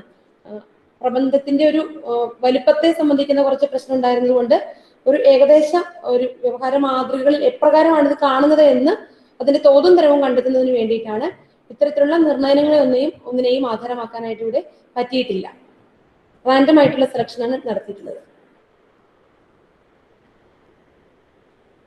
ഇവിടെ ഉന്നയിക്കപ്പെട്ടിട്ടുള്ള സംശയങ്ങളുടെയും പരിമിതികളുടെയും കൃത്യമായ വിശദീകരണം ഗവേഷകർ നൽകി കഴിഞ്ഞു. വ്യാകരണത്തിന്റെയും പ്രയോഗവിജ്ഞാനത്തിന്റെയും അതിർവരമ്പ് തിരിച്ചറിയാൻ കഴിയാത്ത വിധത്തിൽ മാഞ്ഞു തുടങ്ങിയിട്ടുണ്ട് എന്നതാണ് പല സംശയങ്ങളും മുന്നോട്ട് വയ്ക്കുന്ന ഒരു കാര്യം. ഏതായാലും ഇവിടെ ഉന്നയിച്ച പരിമിതികളെ മുഴുവനും മനസ്സിലാക്കാൻ കഴിഞ്ഞു എന്നത് തന്നെ ഗവേഷകരുടെ വലിയ വിജയമായിട്ടാണ് കണക്കാക്കേണ്ടത്. വ്യാകരണത്തിൽ വളരെ സമർപ്പിതവും ആത്മാർത്ഥമായും സത്യസന്ധമായും ഗവേഷണം നടത്തിയിട്ടുണ്ട് എന്നാണ് അത് തെളിയിക്കുന്നത്. നേരത്തെ പറഞ്ഞതുപോലെ ഭാഷാ മേഖലയിൽ ഇത്തരം പഠനങ്ങൾ ഇക്കാലത്ത് വളരെ കുറവാണ്. വളരെ ധൈര്യപൂർവ്വം ഇത്തരം ഒരു വിഷയം എടുക്കുകയും വളരെ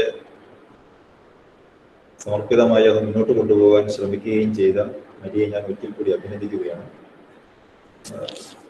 ഗവേഷണം പക്ഷേ ഇവിടെ തീരുന്നില്ല എന്ന് ഈ ഒരു ഓപ്പൺ ഡിഫൻസോടുകൂടി മരിയയ്ക്ക് മനസ്സിലായിട്ടുണ്ടാവും എന്ന് ഞാൻ വിചാരിക്കുന്നു. ഇനിയാണ് വാസ്തവത്തിൽ വിപുലമായ രീതിയിൽ ഗവേഷണം തുടരേണ്ടത്. അനുപ്രയോഗങ്ങളെ വിട്ടുകളയരുത്. ഏറ്റവും ഒടുവിൽ ചോദിച്ച ചോദ്യമടക്കം പ്രയോഗജ്ഞാനവുമായി ബന്ധപ്പെടുത്തിയും വേണമെങ്കിൽ അതിനെ ആലോചിക്കാവുന്നതാണ്. അത് മറ്റൊരു മേഖലയാണ്, എങ്കിലും അതിനെ ആലോചിക്കാവുന്നതാണ്. ഏതായാലും വിപുലമായ ഒരു ഗവേഷണ സാധ്യതയുള്ള മേഖല തന്നെയാണ് മലയാള വ്യാകരണം. അതിൽ ഓരോ ഘടകവും വിശദമായി പഠിക്കേണ്ടതാണെന്നുള്ള ഒരു ബോധ്യം ഗവേഷക വിദ്യാർത്ഥികൾക്ക് ഗവേഷണ മേഖലയ്ക്ക് ഉണ്ടാകുന്നു എന്നുള്ളത് ആശാവഹമാണ്. ഇവിടെ ഉന്നയിക്കപ്പെട്ട, ഇവിടെ അവതരിപ്പിച്ച പ്രബന്ധ സംഗ്രഹത്തിൻ്റെയും വായിച്ച റിപ്പോർട്ടിലും പൊതു ഇടത്തു നിന്നും വന്ന ചോദ്യങ്ങളുടെ വിശദീകരണത്തിലും ശ്രമത്തിൻ്റെയും എല്ലാം അടിസ്ഥാനത്തിൽ Maria Paul doctor of philosophy ബിരുദത്തിന് അർഹയാണ് എന്ന് എല്ലാവരുടെയും സമ്മതത്തോടുകൂടി പ്രഖ്യാപിക്കുകയാണ്. അതുകൊണ്ട് ഇനി മരിയയ്ക്ക് ചികിത്സ തുടങ്ങാം. ഡോക്ടറായി കഴിഞ്ഞു. ഇനി വളരെ നോർമലായിട്ടുള്ള അംഗീകാരം മാത്രമാണ് നമുക്ക് യൂണിവേഴ്സിറ്റിയിൽ കിട്ടാനുള്ളത്. ധൈര്യമായി മുന്നോട്ട് നിന്ന് ഈ ഓപ്പൺ ഡിഫൻസ് ചടങ്ങിന് നന്ദി പറയുന്നതിനായി ഗവേഷകയുടെ മാർഗദർശിയായ ഡോക്ടർ എൻ അജയകുമാറിനെ സാദരം ക്ഷണിക്കുന്നു.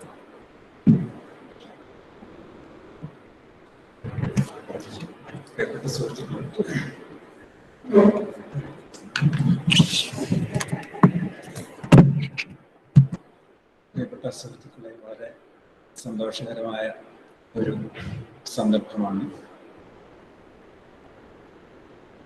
സാമാന്യം ദീർഘമായ ഒരു കാലയളവിൽ ചെയ്ത ഗവേഷണത്തിൻ്റെ ഫലപ്രാപ്തി എത്തിയിരിക്കുകയാണ് മരിയ.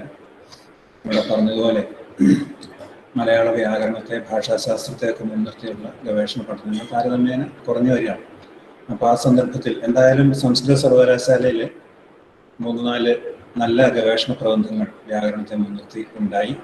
അതിൽ സുധീർ, ഹേന, സീന അവരോടൊപ്പം മരിയയും അതിൽ പങ്കുചേർന്നു.